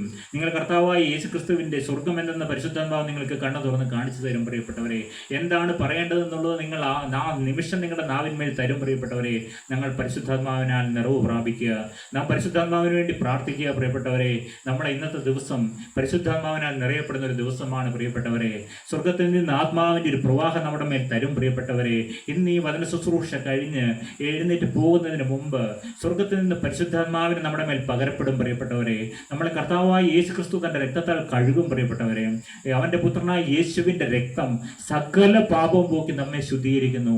കർത്താവിൻ്റെ രക്തത്താൽ കഴുകൽ പ്രാപിച്ച ഏവർക്കും സൗജന്യമായി കർത്താവ് പരിശുദ്ധാത്മാവിനെ നമ്മുടെ മേൽ പകരും. പ്രിയപ്പെട്ടവരെ, നാം ദാഹത്തോടെ ഇരുന്നാൽ അവൻ നമ്മുടെ മേൽ പരിശുദ്ധാത്മാവിനെ പകരും. പ്രിയപ്പെട്ടവരെ, പരിശുദ്ധാത്മാവിനാൽ മാത്രമേ കർത്താവെ നമുക്ക് മരണത്തെ ജയിപ്പാനും പാപത്തെ ജയിപ്പാനും കഴിയുകയുള്ളൂ. പ്രിയപ്പെട്ടവരെ, ക്രിസ്തു മരണത്തെ ഒടുവിൽ നശിപ്പിക്കുന്നു. എങ്ങനെയാണ് നശിപ്പിക്കുന്നത് നമുക്ക് വായിച്ച് കേൾക്കാം. ഹോശേയ പ്രവാചകന്റെ പുസ്തകം 13-ാം അധ്യായം 14-ാം വാക്യം. ഞാൻ അവരെ പാതാളത്തിന്റെ അധീനത്തിൽ നിന്ന് വീണ്ടെടുക്കും, മരണത്തിൽ നിന്ന് ഞാൻ അവരെ വിടുവിക്കും. മരണമേ, നിന്റെ ബാധകൾ എവിടെ? പാതാളമേ, നിന്റെ സംഹാരം എവിടെ? എനിക്ക് സഹതാപം തോന്നുകയില്ല എന്ന്. ഹോശേയ പ്രവാചകൻ ക്രിസ്തു ജനിക്കുന്നതിന് വർഷങ്ങൾക്ക് മുമ്പ് ക്രിസ്തു മരണത്തെ ഒടുവിൽ നശിപ്പിക്കുന്നതായിട്ട് പ്രവചിക്കുകയാണ്. ഞാൻ അവരെ പാതാളത്തിൻ്റെ അധീനത്തിൽ നിന്ന് വീണ്ടെടുക്കും. അതേ പ്രിയപ്പെട്ടവരെ, കർത്താവായ യേശു ക്രിസ്തു അന്ന് 3 ആണികളുടെ മേൽ തൂങ്ങി മരിച്ച അന്ന്, ആ മരിച്ച ദിവസം പാതാളത്തിലേക്ക് ഇറങ്ങിച്ചെന്നു. പ്രിയപ്പെട്ടവരെ, പാതാളത്തിൻ്റെ അധീനത്തിൽ നിന്ന് വീണ്ടെടുക്കാൻ ഇറങ്ങിച്ചെന്നു. മരണത്തിൽ നിന്ന് ഞാൻ അവരെ വിടുവിക്കും. മരണമേ, നിന്റെ ബാധകൾ എവിടെ? അതെ, മരണത്തിൻ്റെ ബാധകൾ നമ്മെ വിട്ടു മാറും. പ്രിയപ്പെട്ടവരെ, പാതാളമേ, നിന്റെ സംഹാരം എവിടെ? എനിക്ക് സഹതാപം തോന്നുകയില്ല എന്ന്. അടുത്ത 1 കൊരിന്ത്യർ 15-ാം അധ്യായം 26-ാം വാക്യം. ഒടുക്കത്തെ ശത്രുവായിട്ട് മരണം നീങ്ങിപ്പോകും. അതേ പ്രിയപ്പെട്ടവരെ, നമ്മുടെ ശത്രു ആരാണ്? നമ്മുടെ ഒടുക്കത്തെ ശത്രു ആരാണ്? നാം പറയും എനിക്ക് ശത്രുക്കൾ ആരുമില്ല എന്ന്. ഉണ്ട് പ്രിയപ്പെട്ടവരെ, നമുക്കൊരു ശത്രു ഉണ്ട്. ആ ഒടുക്കത്തെ ശത്രുവിൻ്റെ പേരാണ് മരണമെന്ന്. ഒടുക്കത്തെ ശത്രുവായിട്ട് മരണം നീങ്ങിപ്പോവും. അതേ പ്രിയപ്പെട്ടവരെ, മരണം നീങ്ങിപ്പോവുക തന്നെ ചെയ്യും. നമുക്ക് അടുത്ത് ക്രിസ്തു മരണഭയത്തിൽ നിന്ന് വിടുവിക്കുന്നു എന്ന് നമുക്ക് കാണുവാൻ സാധിക്കും. മരണഭയം ഇന്ന് പലർക്കുമുണ്ട്. ഞാൻ ഇന്ന് കടന്നു പോകുമോ എന്ന്. ഇന്ന് അതിനൊരു ഭയമുള്ള ആളുകളാണ് ഇന്ന് ഈ ഭൂമിയിൽ അനേകരും. മരണഭയം, മരണസമയത്തോട് അടുത്ത് വരുമ്പോൾ ഒരു ഭയം പിടികൂടുന്നു. പ്രിയപ്പെട്ടവരെ, മരണഭയത്തിൽ നിന്ന് ആരാണ് നമ്മെ രക്ഷിക്കുന്നത്? ക്രിസ്തുവാണ് നമ്മെ മരണഭയത്തിൽ നിന്ന് നമ്മളെ രക്ഷിക്കുന്നത്, വിടുവിക്കുന്നത്. എബ്രായർക്ക് എഴുതിയ ലേഖനം 2-ാം അധ്യായം 15-ാം വാക്യത്തിൽ ഇപ്രകാരം പറയുന്നു: മരണത്തിൻ്റെ അധികാരിയായ പിശാചിനെ തൻ്റെ മരണത്താൽ നീക്കി ജീവപര്യന്തം മരണഭീതിയാൽ അടിമകളായിരുന്നവരെ ഒക്കെയും വിടുവിച്ചു. അതേ പ്രിയപ്പെട്ടവരെ, മരണത്തിൻ്റെ അധികാരി ആരാണ്? അവൻ്റെ പേരാണ് പിശാചെന്ന്. മരണത്തിൻ്റെ അധികാരിയായ പിശാചിനെ തൻ്റെ മരണത്താൽ നീക്കി. കർത്താവായ യേശു ക്രിസ്തു ക്രൂശിൽ മരിച്ചത് മൂലം മരണത്തിൻ്റെ അധികാരിയായ പിശാചിനെ ജീവപര്യന്തം മരണത്താൽ നീക്കി, യേശുവിൻ്റെ മരണത്താൽ നീക്കി ജീവപര്യന്തം മരണഭീതിയാൽ അടിമകളായിരുന്നവരെ ഒക്കെയും വിടുവിച്ചു. അതേ പ്രിയപ്പെട്ടവരെ, നാം കർത്താവായ യേശു ക്രിസ്തുവിൽ ആശ്രയിച്ചാൽ മാത്രമേ നമുക്ക് മരണഭീതിയിൽ നിന്ന് നമുക്ക് രക്ഷ നേടുവാൻ കഴിയുകയുള്ളൂ. എന്താണ് കാരണം? മരണത്തിൻ്റെ അധികാരിയായ പിശാചിനെ തൻ്റെ മരണത്താൽ നീക്കി ജീവപര്യന്തം മരണഭീതിയാൽ അടിമകളായിരുന്നവരെ ഒക്കെയും വിടുവിച്ചു. പ്രിയപ്പെട്ടവരെ, അതുകൊണ്ട് നമുക്ക് ക്രിസ്തുവിൽ നമുക്ക് ആശ്രയിക്കാം. മരണഭയങ്ങൾ യേശുവിൻ്റെ നാമത്തിൽ വിട്ടുമാറി പോകട്ടെ. പ്രിയപ്പെട്ടവരെ, കർത്താവായ യേശു ക്രിസ്തുവിനെ നാം സ്നേഹിക്കുക, അവൻ്റെ രാജ്യത്തിലേക്ക് നാം കടന്നു ചെല്ലുവാൻ തക്കവണ്ണം പ്രത്യാശ വയ്ക്കുക. പ്രിയപ്പെട്ട, അതിനാണ് പ്രത്യാശ എന്ന് പറയുന്നത്. ഒരു ക്രിസ്ത്യാനിയെ സംബന്ധിച്ചോളം സ്നേഹം, വിശ്വാസം, പ്രത്യാശ, ഇവ മൂന്നും ആണ് ഏറ്റവും പ്രധാനപ്പെട്ട കാര്യങ്ങൾ. ഒന്ന് സ്നേഹം, രണ്ട് വിശ്വാസം, മൂന്ന് പ്രത്യാശയാണ് പ്രിയപ്പെട്ടവരെ. എന്താണ് പ്രത്യാശ? ഞാൻ ഈ ഭൂമിയിൽ നിന്ന് കടന്നു പോയാൽ എൻ്റെ യേശു വസിക്കുന്ന രാജ്യത്ത് എനിക്ക് എപ്പോൾ കടന്നു ചെല്ലാൻ സാധിക്കുമെന്നുള്ള പ്രത്യാശ. മരണത്തിൻ്റെ അധികാരിയായ പിശാചിനെ തൻ്റെ മരണത്താൽ നീക്കി ജീവപര്യന്തം മരണഭീതിയാൽ അടിമകളായിരുന്നവരെ ഒക്കെയും വിടുവിച്ചു. അതെ, ജീവപര്യന്തം മരണഭീതിയാൽ അടിമകളായിരുന്നവരാണ് പ്രിയപ്പെട്ടവരെ നാം. എങ്ങനെ പോയാലും മരണം നമ്മെ പിടിച്ചേ തീരൂ പ്രിയപ്പെട്ടവരെ. മരണം ആസന്നമെന്ന് വിചാരിക്കണം.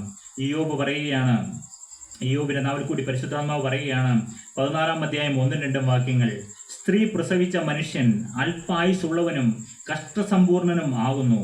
അവൻ പൂ പോലെ വിടർന്ന് പൊഴിഞ്ഞു പോകുന്നു, നിലനിൽക്കാതെ നിഴൽ പോലെ ഓടിപ്പോകുന്നു എന്ന്. അതേ പ്രിയപ്പെട്ടവരെ, ഇയ്യോബ് പറയുകയാണ്, സ്ത്രീ പ്രസവിച്ച മനുഷ്യൻ അല്പായുസുള്ളവനാണ്. അതേ പ്രിയപ്പെട്ടവരെ, ഞാൻ ആദ്യം പറഞ്ഞുവല്ലോ, ആദാമിൻ്റെ ആയുസ് 930 സംവത്സരമായിരുന്നു എന്ന്. എന്നാൽ ഇന്ന് പറയുകയാണ്, മനുഷ്യൻ അല്പായുസുള്ളവനും കഷ്ടസമ്പൂർണനുമാവുന്നു. അവൻ പൂ പോലെ വിടർന്ന് പൊഴിഞ്ഞു പോകുന്നു, നിലനിൽക്കാത്ത നിഴൽ പോലെ ഓടിപ്പോകുന്നു. അതേ പ്രിയപ്പെട്ടവരെ, സ്ത്രീ പ്രസവിച്ച മനുഷ്യൻ അല്പായുസുള്ളവനും കഷ്ടസമ്പൂർണനുമാവുന്നു. നമുക്കറിയാം എത്ര നാളുണ്ട് ആയുസ്. എന്ന് വേണമെങ്കിലും തീർന്നു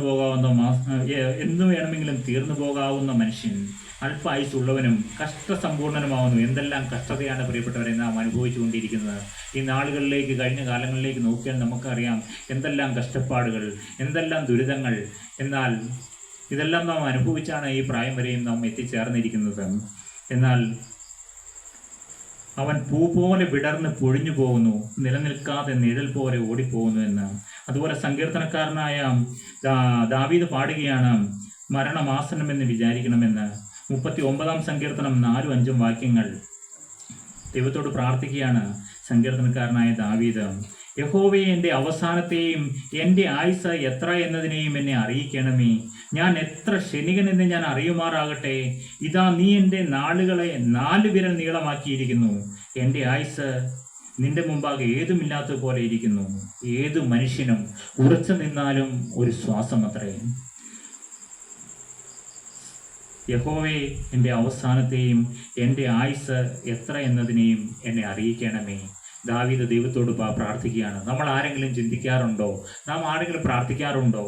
എന്നാൽ ദാവീദ് രാജാവ് പ്രാർത്ഥിക്കുകയാണ്, യഹോവേ, എൻ്റെ ആയുസ് എത്ര എന്നതിനെയും, യഹോവേ, എൻ്റെ അവസാനത്തെയും എൻ്റെ ആയുസ് എത്ര എന്നതിനെയും എന്നെ അറിയിക്കണമേ. ഞാൻ എത്ര ക്ഷണികനെന്ന് ഞാൻ അറിയുമാറാകട്ടെ. ഇതാ, നീ എൻ്റെ നാളുകളെ 4 വിരൽ നീളമാക്കിയിരിക്കുന്നു. എൻ്റെ ആയുസ് നിന്റെ മുമ്പാകെ ഏതുമില്ലാത്തതുപോലെ ഇരിക്കുന്നു. ഏതു മനുഷ്യനും ഉറച്ചു നിന്നാലും എന്താണ്, ഒരു ശ്വാസം അത്രയെന്ന് സങ്കീർത്തനക്കാരനായ ദാവീദ് ദൈവത്തോട് പ്രാർത്ഥിക്കുകയാണ്.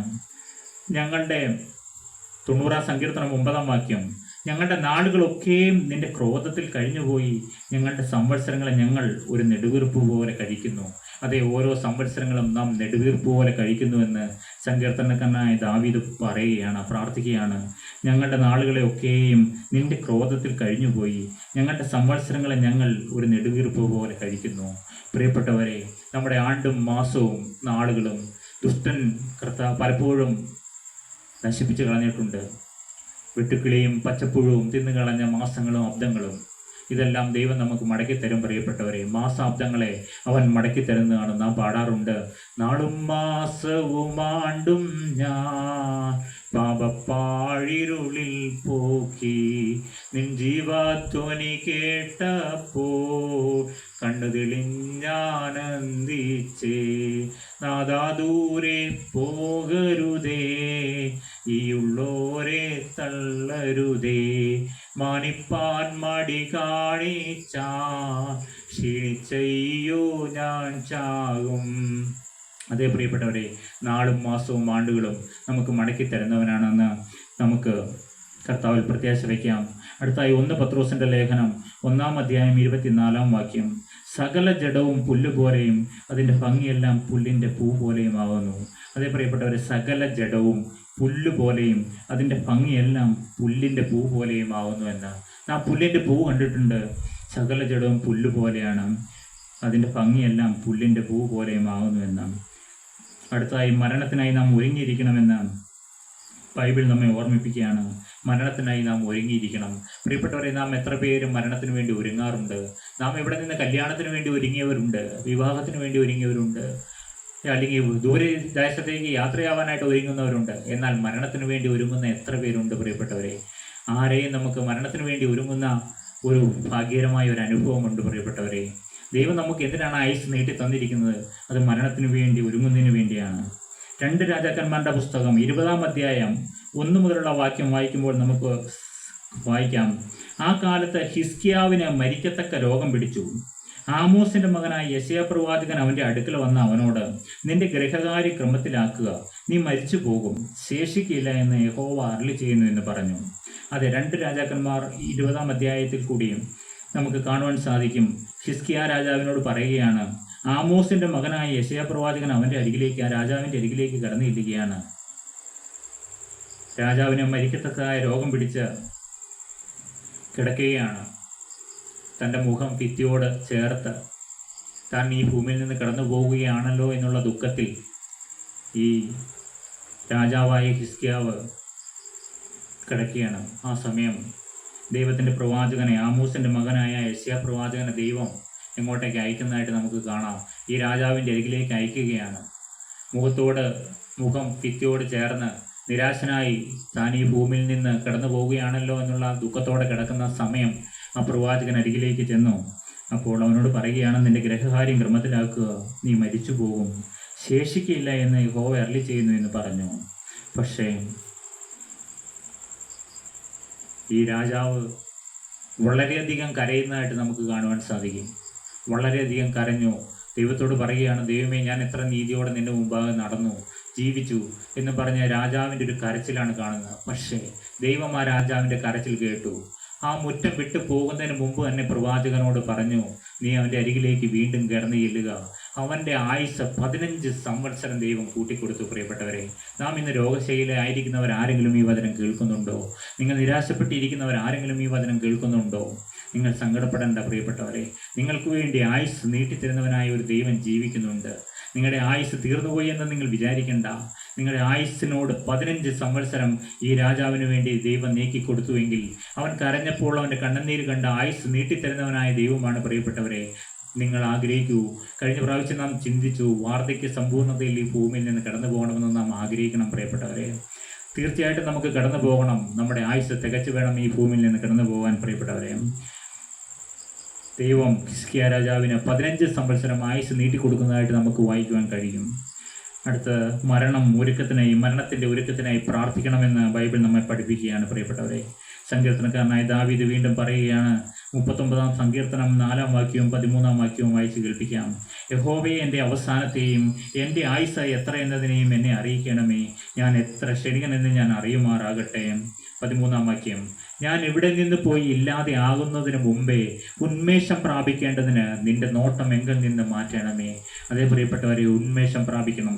ഈ ഭൂമിയിൽ നിന്ന് കടന്നു പോകേണ്ടത് ഉന്മേഷം പ്രാപിച്ചവരായി കടന്നു പോകണം, പ്രത്യാശയുള്ളവരായി കടന്നു പോകണം പ്രിയപ്പെട്ടവരെ. സങ്കീർത്തന പുസ്തകം 90-ാം അധ്യായം 12-ാം വാക്യം പറയുന്നു, ഞങ്ങൾ ജ്ഞാനമുള്ള ഒരു ഹൃദയം പ്രാപിക്കത്തക്കവണ്ണം ഞങ്ങളുടെ നാളുകളെ എണ്ണുവാൻ ഞങ്ങളെ ഉപദേശിക്കണമേ എന്ന്. അതേ പ്രിയപ്പെട്ടവരെ, നമ്മുടെ നാളുകളെ എണ്ണണം പ്രിയപ്പെട്ടവരെ. ഇന്ന് നാം കിടന്നുറങ്ങുമ്പോൾ, ഇന്ന് രാത്രി നമ്മുടെ ആത്മാവായി നമ്മുടെ ശരീരം വിട്ട് കടന്നു പോയാൽ നമുക്ക് സ്വർഗത്തിൽ കടന്ന് ചെല്ലണം പ്രിയപ്പെട്ടവരെ. അതിനുള്ള സന്തോഷത്തോടു കൂടി വേണം ഈ ഭൂമിയിൽ നിന്ന് നാം കിടന്നുറങ്ങാൻ പോകുമ്പോഴും ഓരോ ദിവസവും എഴുന്നേൽക്കുമ്പോൾ, കർത്താവേ, ഇന്ന് എൻ്റെ മരണമാണോ, അല്ല നിൻ്റെ രണ്ടാമത്തെ വരവാണോ, അപ്പാ എപ്പോൾ ഈ ഭൂമിയിൽ നിന്ന് കടന്നു പോയാലും നിന്റെ ദൂതന്മാർ വന്ന് ഞങ്ങളെ സ്വർഗത്തിലേക്ക് ആനയിക്കണം പ്രിയപ്പെട്ടവരെ. നാം തനിച്ചല്ല പോകുന്നത്, നമുക്ക് ചുറ്റും ദൈവത്തിൻ്റെ ദൂതന്മാർ കടന്നു വരും. മരണദൂതൻ നമ്മെ വിളിക്കാൻ വരുമ്പോൾ തന്നെ മരണദൂതനോടൊപ്പം ആരും കൂടി ഉണ്ടാവും. സ്വർഗത്തിലെ മാലാഖമാരും നമ്മളോട് കൂടെ ഉണ്ടാവും പ്രിയപ്പെട്ടവരെ. അതുകൊണ്ടാണ് നാം ദൈവത്തോടു കൂടെ നടക്കണമെന്ന് പറയുന്നത്. ദൈവത്തോടു കൂടി നടന്നെങ്കിൽ മാത്രമേ ഈ മാലാഖമാരുടെ സംരക്ഷണം നമുക്ക് ഉണ്ടാവുകയുള്ളൂ. സ്വർഗം തൻ്റെ ദൂതന്മാരെ അയക്കും. ആ ദൂതന്മാർ നമ്മെ എങ്ങോട്ടേക്ക് കൊണ്ടുപോകും പ്രിയപ്പെട്ടവരെ? സ്വർഗരാജ്യത്തിലേക്ക് കൊണ്ടുപോയിക്കൊള്ളും. മരണദൂതൻ വരുന്ന സമയം ദൈവത്തിൻ്റെ ദൂതന്മാർ നമ്മളെ കൊണ്ടുപോകണം. നാം ആരും നിത്യനരകത്തിലേക്ക് പോകാൻ ഇടയാകരുത്. ദുഷ്ടന് അവകാശമുള്ളതെല്ലാം നമ്മളിൽ നിന്ന് എടുത്തു കളയണം പ്രിയപ്പെട്ടവരെ. നമ്മളെ കൊണ്ട് സാധിക്കുന്നില്ല എങ്കിൽ നാം ദൈവത്തോട് പറയണം, കർത്താവേ, ദുഷ്ടന് അവകാശമുള്ള അനേകം കാര്യങ്ങൾ എൻ്റെ ജീവിതത്തിലുണ്ട്, അതെല്ലാം നീ ഒന്ന് എടുത്തു കളഞ്ഞു തരണമേ എന്ന് പ്രാർത്ഥിക്കണം. നമ്മളെ കൊണ്ട് സാധിക്കുന്നില്ല എങ്കിൽ മനുഷ്യർക്ക് അസാധ്യം, ദൈവത്തിന് സകലവും സാധ്യം പ്രിയപ്പെട്ടവരെ. നമ്മളെ എന്തെങ്കിലും കാര്യങ്ങൾ എടുത്തു കളയുവാൻ നമുക്ക് കഴിയുന്നില്ല എങ്കിൽ നാം പരിശുദ്ധാത്മാവിൻ്റെ സഹായത്തിനായി നാം പ്രാർത്ഥിക്കുക പ്രിയപ്പെട്ടവരെ. പരിശുദ്ധാത്മാവ് നമ്മളെ സഹായിക്കും. നമ്മളെ ശുദ്ധീകരിപ്പാനാണ് പരിശുദ്ധാത്മാവ് നമുക്ക് ആയുസ് നീട്ടി തന്നിരിക്കുന്നത്. പരിശുദ്ധാത്മാവ് നമ്മളെ ഒരുക്കുകയാണ് പ്രിയപ്പെട്ടവരെ. മരണത്തെപ്പറ്റിയുള്ള ആലോചന ജാഗ്രതയ്ക്ക് ഒരു കാരണമെന്ന് നമുക്ക് കാണുവാൻ സാധിക്കും. മരണത്തെക്കുറിച്ച് ആലോചിക്കുന്ന ഒരിക്കലും തെറ്റല്ല, അത് സങ്കടവുമല്ല. നാം എപ്പോഴും മരണത്തെക്കുറിച്ച് ആലോചിച്ചെന്നോർത്ത് ഒരിക്കലും പലരും നമ്മൾ വിചാരിക്കുമോ ഞാൻ മരണത്തെക്കുറിച്ച് ചിന്തിക്കാൻ പാടില്ല എന്ന് നാം ചിന്തിക്കും. പക്ഷെ നമ്മുടെ സഭാപിതാക്കന്മാർ നമ്മൾ പഠിപ്പിച്ചിട്ടുണ്ട് എപ്പോഴും ഓർത്തിരിക്കേണ്ട 4 കാര്യങ്ങൾ. എന്താണ് പ്രിയപ്പെട്ടവരെ?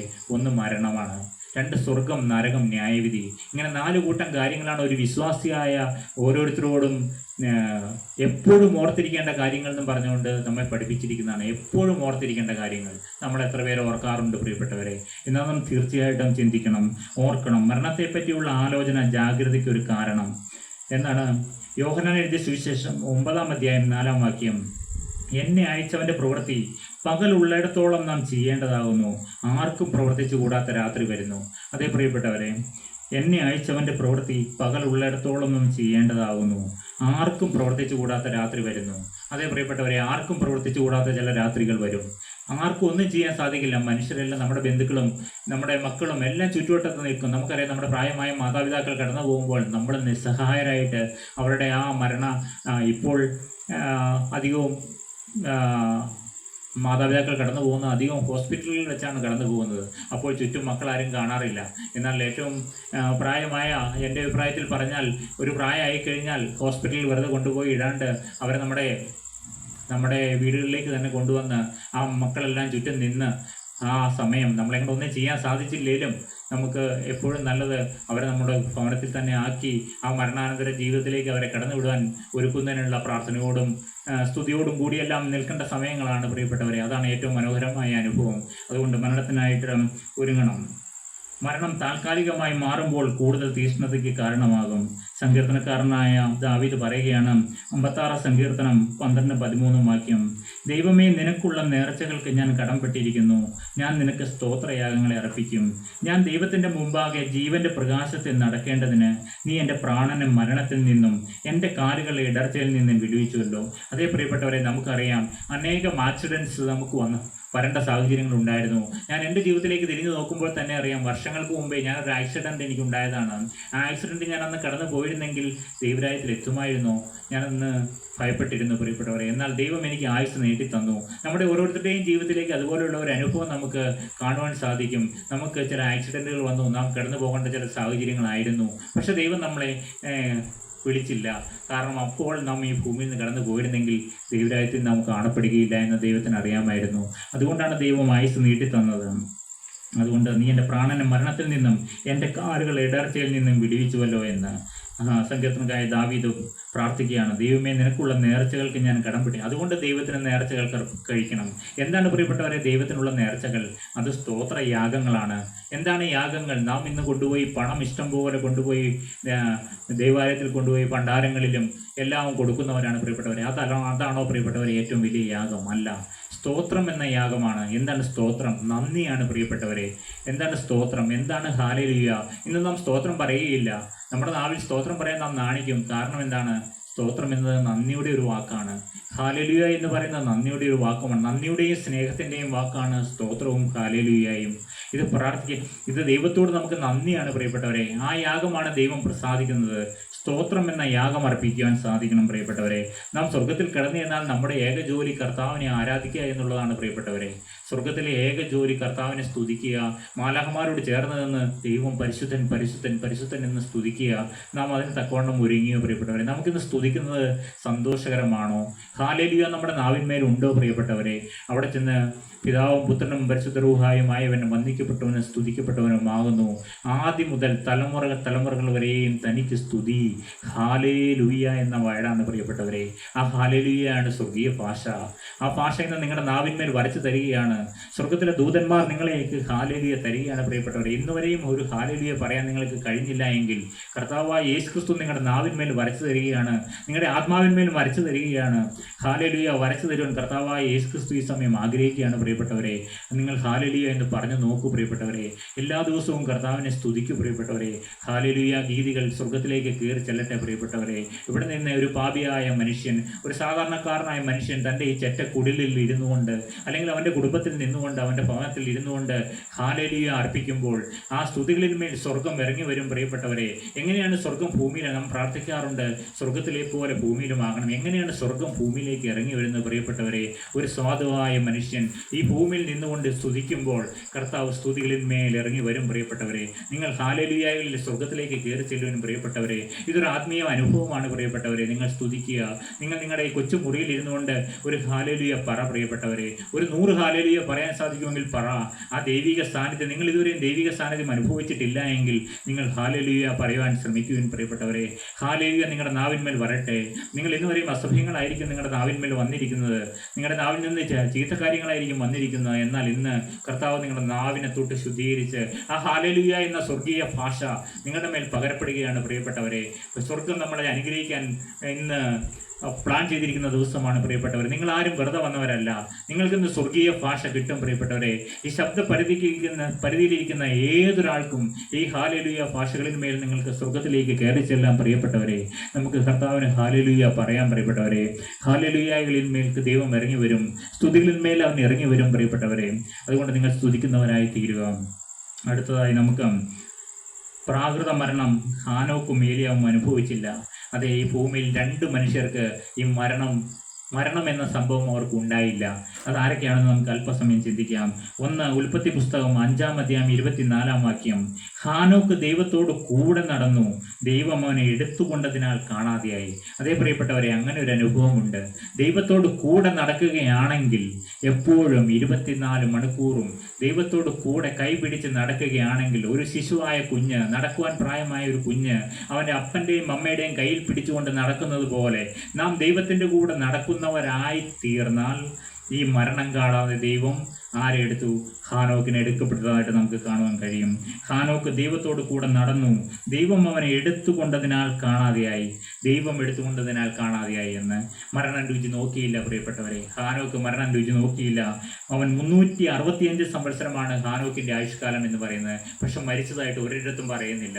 ഒരിടത്ത് പോലും ഈ 365 സംവത്സരം കഴിഞ്ഞപ്പോൾ ഹാനോക്കിനെ കാണാതെയായി. അവൻ ദൈവത്തോടു കൂടെയാണ് നടന്ന് 65 വയസ്സ് വരെയും മക്കളെ പുത്രന്മാരെ വളർത്തുകയും ഒക്കെ ചെയ്തു. അതിനുശേഷം 300 വർഷക്കാലം ഒരു മനുഷ്യൻ 300 വർഷക്കാലം ദൈവത്തോടു കൂടെ നടന്നുവെന്ന് ഹാനോക്ക്. 365 സംവത്സരം ഹാനോക്ക് ജീവിച്ചിരുന്നു. ദൈവം അവനെ എടുത്തുകൊണ്ടതിനാൽ കാണാതെയായി. അടുത്തതായി എബ്രായർ 11-ാം അധ്യായം 5-ാം വാക്യം. വിശ്വാസത്താൽ ഹാനോക്ക് മരണം കാണാതെ എടുക്കപ്പെട്ടു, ദൈവം അവനെ എടുത്തുകൊണ്ടതിനാൽ കാണാതെയായി. അവൻ ദൈവത്തെ പ്രസാദിപ്പിച്ചു എന്ന് അവൻ എടുക്കപ്പെടുന്നതിന് മുമ്പേ സാക്ഷ്യം പ്രാപിച്ചു. അതേ പ്രിയപ്പെട്ടവരെ, ദൈവത്തെ പ്രസാദിപ്പിച്ചു എന്ന ഒരു സാക്ഷ്യം പ്രാപിച്ച ഒരാളാണ് ഹാനോക്ക്. അവൻ എടുക്കപ്പെടുന്നതിന് മുമ്പേ സാക്ഷ്യം പ്രാപിച്ചു. വിശ്വാസത്താൽ ഹാനോക്ക് മരണം കാണാതെ എടുക്കപ്പെട്ടു. അതേ പ്രിയപ്പെട്ടവരെ, നാം ദൈവത്തോടു കൂടെ നടക്കുവാൻ നാം തയ്യാറായാൽ ഈ മരണം കാണാതെ നമുക്ക് എടുക്കപ്പെടാനൊരു അവസരമുണ്ട് പ്രിയപ്പെട്ടവരെ. നമ്മുടെ ആയുസ്സിലാണോ കർത്താവായ യേശു ക്രിസ്തു രണ്ടാമത് വരിക എന്ന് നിങ്ങൾക്ക് അറിയാമോ പ്രിയപ്പെട്ടവരെ?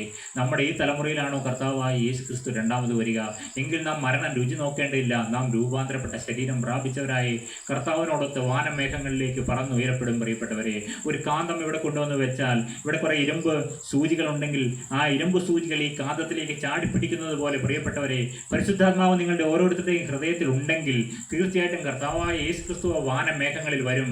അവൻ്റെ രണ്ടാമത്തെ വരവ് വാനമേഘങ്ങളിലാണ് പ്രിയപ്പെട്ടവരെ. മധ്യാകാശത്തിലാണ് കർത്താവ് വന്ന് നിൽക്കുകയുള്ളൂ. അപ്പോൾ ഭൂമിയിൽ കർത്താവിൻ്റെ പരിശുദ്ധാത്മാവ് ഉള്ളവരെല്ലാം ഈ കാന്തത്തിലേക്ക് ഇരുമ്പ് ചാടി കയറി പിടിക്കുന്നത് പോലെ നാം ഓരോരുത്തരും മാറ്റപ്പെടും പ്രിയപ്പെട്ടവരെ. മരണം നമുക്ക് രുചി നോക്കേണ്ടി വരികയില്ല. നമ്മുടെ ഈ തലമുറയിലാവാൻ നാം പ്രാർത്ഥിക്കണം പ്രിയപ്പെട്ടവരെ. കർത്താവെ, ഞങ്ങളുടെ ഈ തലമുറയിൽ നീ രണ്ടാമത് വരണമേ എന്ന് നമുക്ക് പ്രാർത്ഥിക്കാം പ്രിയപ്പെട്ടവരെ. എങ്കിൽ നമുക്ക് മരണം രുചി നോക്കേണ്ടത് വരില്ല പ്രിയപ്പെട്ടവരെ. എന്നാൽ കടന്നു പോയവരെ നിരാശപ്പെടേണ്ട. കർത്താവായ യേശു ക്രിസ്തുവിൻ്റെ ശരണത്തിൽ ഈ ഭൂമിയിൽ നിന്ന് കടന്നു പോയവർ കർത്താവിൻ്റെ രണ്ടാമത്തെ വരവിൽ തീർച്ചയായും പറന്നു വരിക തന്നെ ചെയ്യും പ്രിയപ്പെട്ടവരെ. അവർ ശവക്കുഴിയിൽ കിടക്കണ്ട. അവർ ശവക്കുഴിയിൽ കിടന്നാൽ ആ മണ്ണ് അവരെ പുതിയ ശരീരം അവർക്ക് കൊടുത്ത് അവർ രൂപാന്തരപ്പെട്ട ശരീരങ്ങളുമായി അവർ പറന്നു വരും. അല്ല സമുദ്രത്തിൽ വെച്ചാണ് മരിച്ചു പോയതെങ്കിൽ സമുദ്രം തന്നിലുള്ള മരിച്ചവരെ ഏൽപ്പിക്കും. അല്ല അഗ്നിയിലാണ് കടന്നു പോയതെങ്കിൽ അഗ്നിയിലുള്ളവരെ ദൈവം ഏൽപ്പിക്കും. ആ രണ്ടാമത്തെ വരവ് വിശുദ്ധന്മാരെ ചേർക്കാനാണ് പ്രിയപ്പെട്ടവരെ. പരിശുദ്ധാത്മാവ് ഹൃദയത്തിലുള്ളവരെ ചേർക്കാനാണ് കർത്താവായ യേശു ക്രിസ്തു രണ്ടാമത് വരിക. അതുകൊണ്ട് നാം പരിശുദ്ധാത്മാവിനെ പ്രാപിച്ചിട്ട് വേണം ഇന്ന് നമുക്ക് ഇവിടം വിട്ട് എഴുന്നേറ്റ് പോകാൻ പ്രിയപ്പെട്ടവരെ. അടുത്തതായും 2 രാജാക്കന്മാരുടെ പുസ്തകം 2-ാം അധ്യായം 11-ാം വാക്യം. അവർ സംസാരിച്ചു കൊണ്ട് നടക്കുമ്പോൾ അഗ്നിരഥവും അഗ്നി അശ്വങ്ങളും വന്ന് അവരെ തമ്മിൽ വേർപിരിച്ചു. അങ്ങനെ ഏലിയാവ് ചുഴലിക്കാറ്റിൽ സ്വർഗത്തിലേക്ക് കയറി പ്രിയപ്പെട്ടവരെ. ഏലീശായും ഏലിയാവും കൂടി ഒരുമിച്ച് പോവുകയാണ് പ്രിയപ്പെട്ടവരെ. ഏലിയാവിനെ സ്വർഗത്തിലേക്ക് എടുക്കപ്പെടുമെന്നൊരു അറിവ് കിട്ടി. പ്രവാചകനായിരുന്നു ഏലിയ പ്രവാചകൻ. ഏലീശ തൻ്റെ ശിഷ്യനായിരുന്നു. ഏലീശ പറ്റിച്ചേർന്ന് നടക്കുകയാണ് ഏലിയാവിൻ്റെ കൂടെ. എന്നാൽ എരികോലുള്ള ശിഷ്യന്മാരുടെ അരികിൽ ചെന്നപ്പോൾ പറഞ്ഞു, നീ പോകണ്ട, ഏലിയാവ് തന്നെ പൊക്കോട്ടെ, നീ ഇവിടെ നിൽക്കുക എന്ന് പറഞ്ഞു. പക്ഷേ ആ ഏലിയാവ് പോയപ്പോൾ ഏലീശ പറ്റിച്ചേർന്ന് നടക്കുകയാണ് പ്രിയപ്പെട്ടവരെ. എന്തിനാണ് ഏലീശ പറ്റിച്ചേർന്ന് നടന്നത്?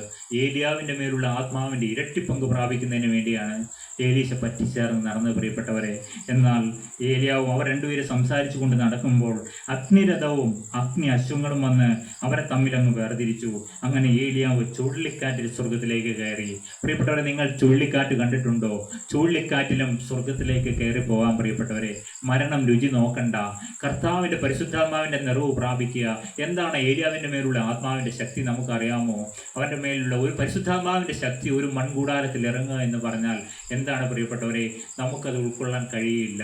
നമ്മുടെ ഈ മൺകൂടാരത്തിന്മേൽ പരിശുദ്ധാത്മാവിൻ്റെ അത്യന്ത ശക്തി ഇറങ്ങുക, അത് ഏലിയാവിൻ്റെ മേലുണ്ടായിരുന്നു.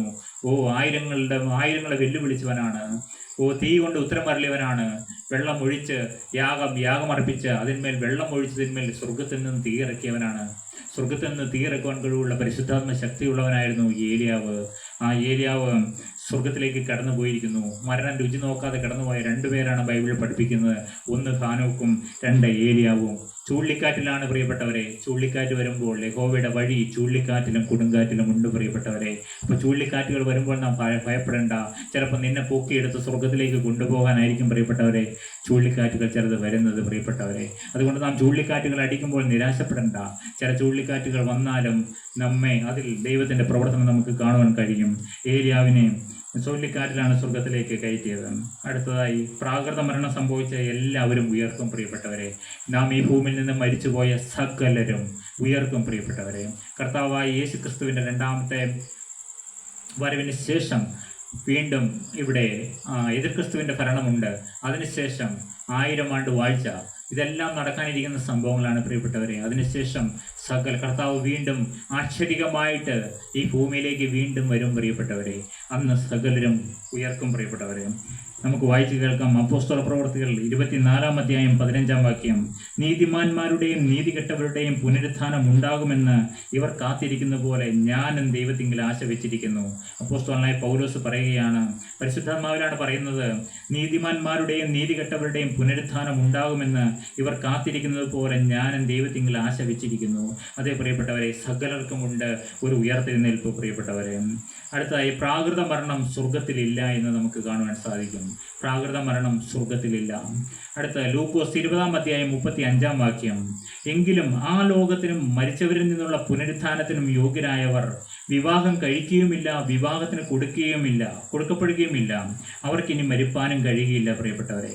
പ്രാകൃത മരണം സ്വർഗത്തിലില്ല. ലൂക്കോസ് എഴുതിയ സുവിശേഷം 20-ാം അധ്യായം 35-ാം വാക്യം.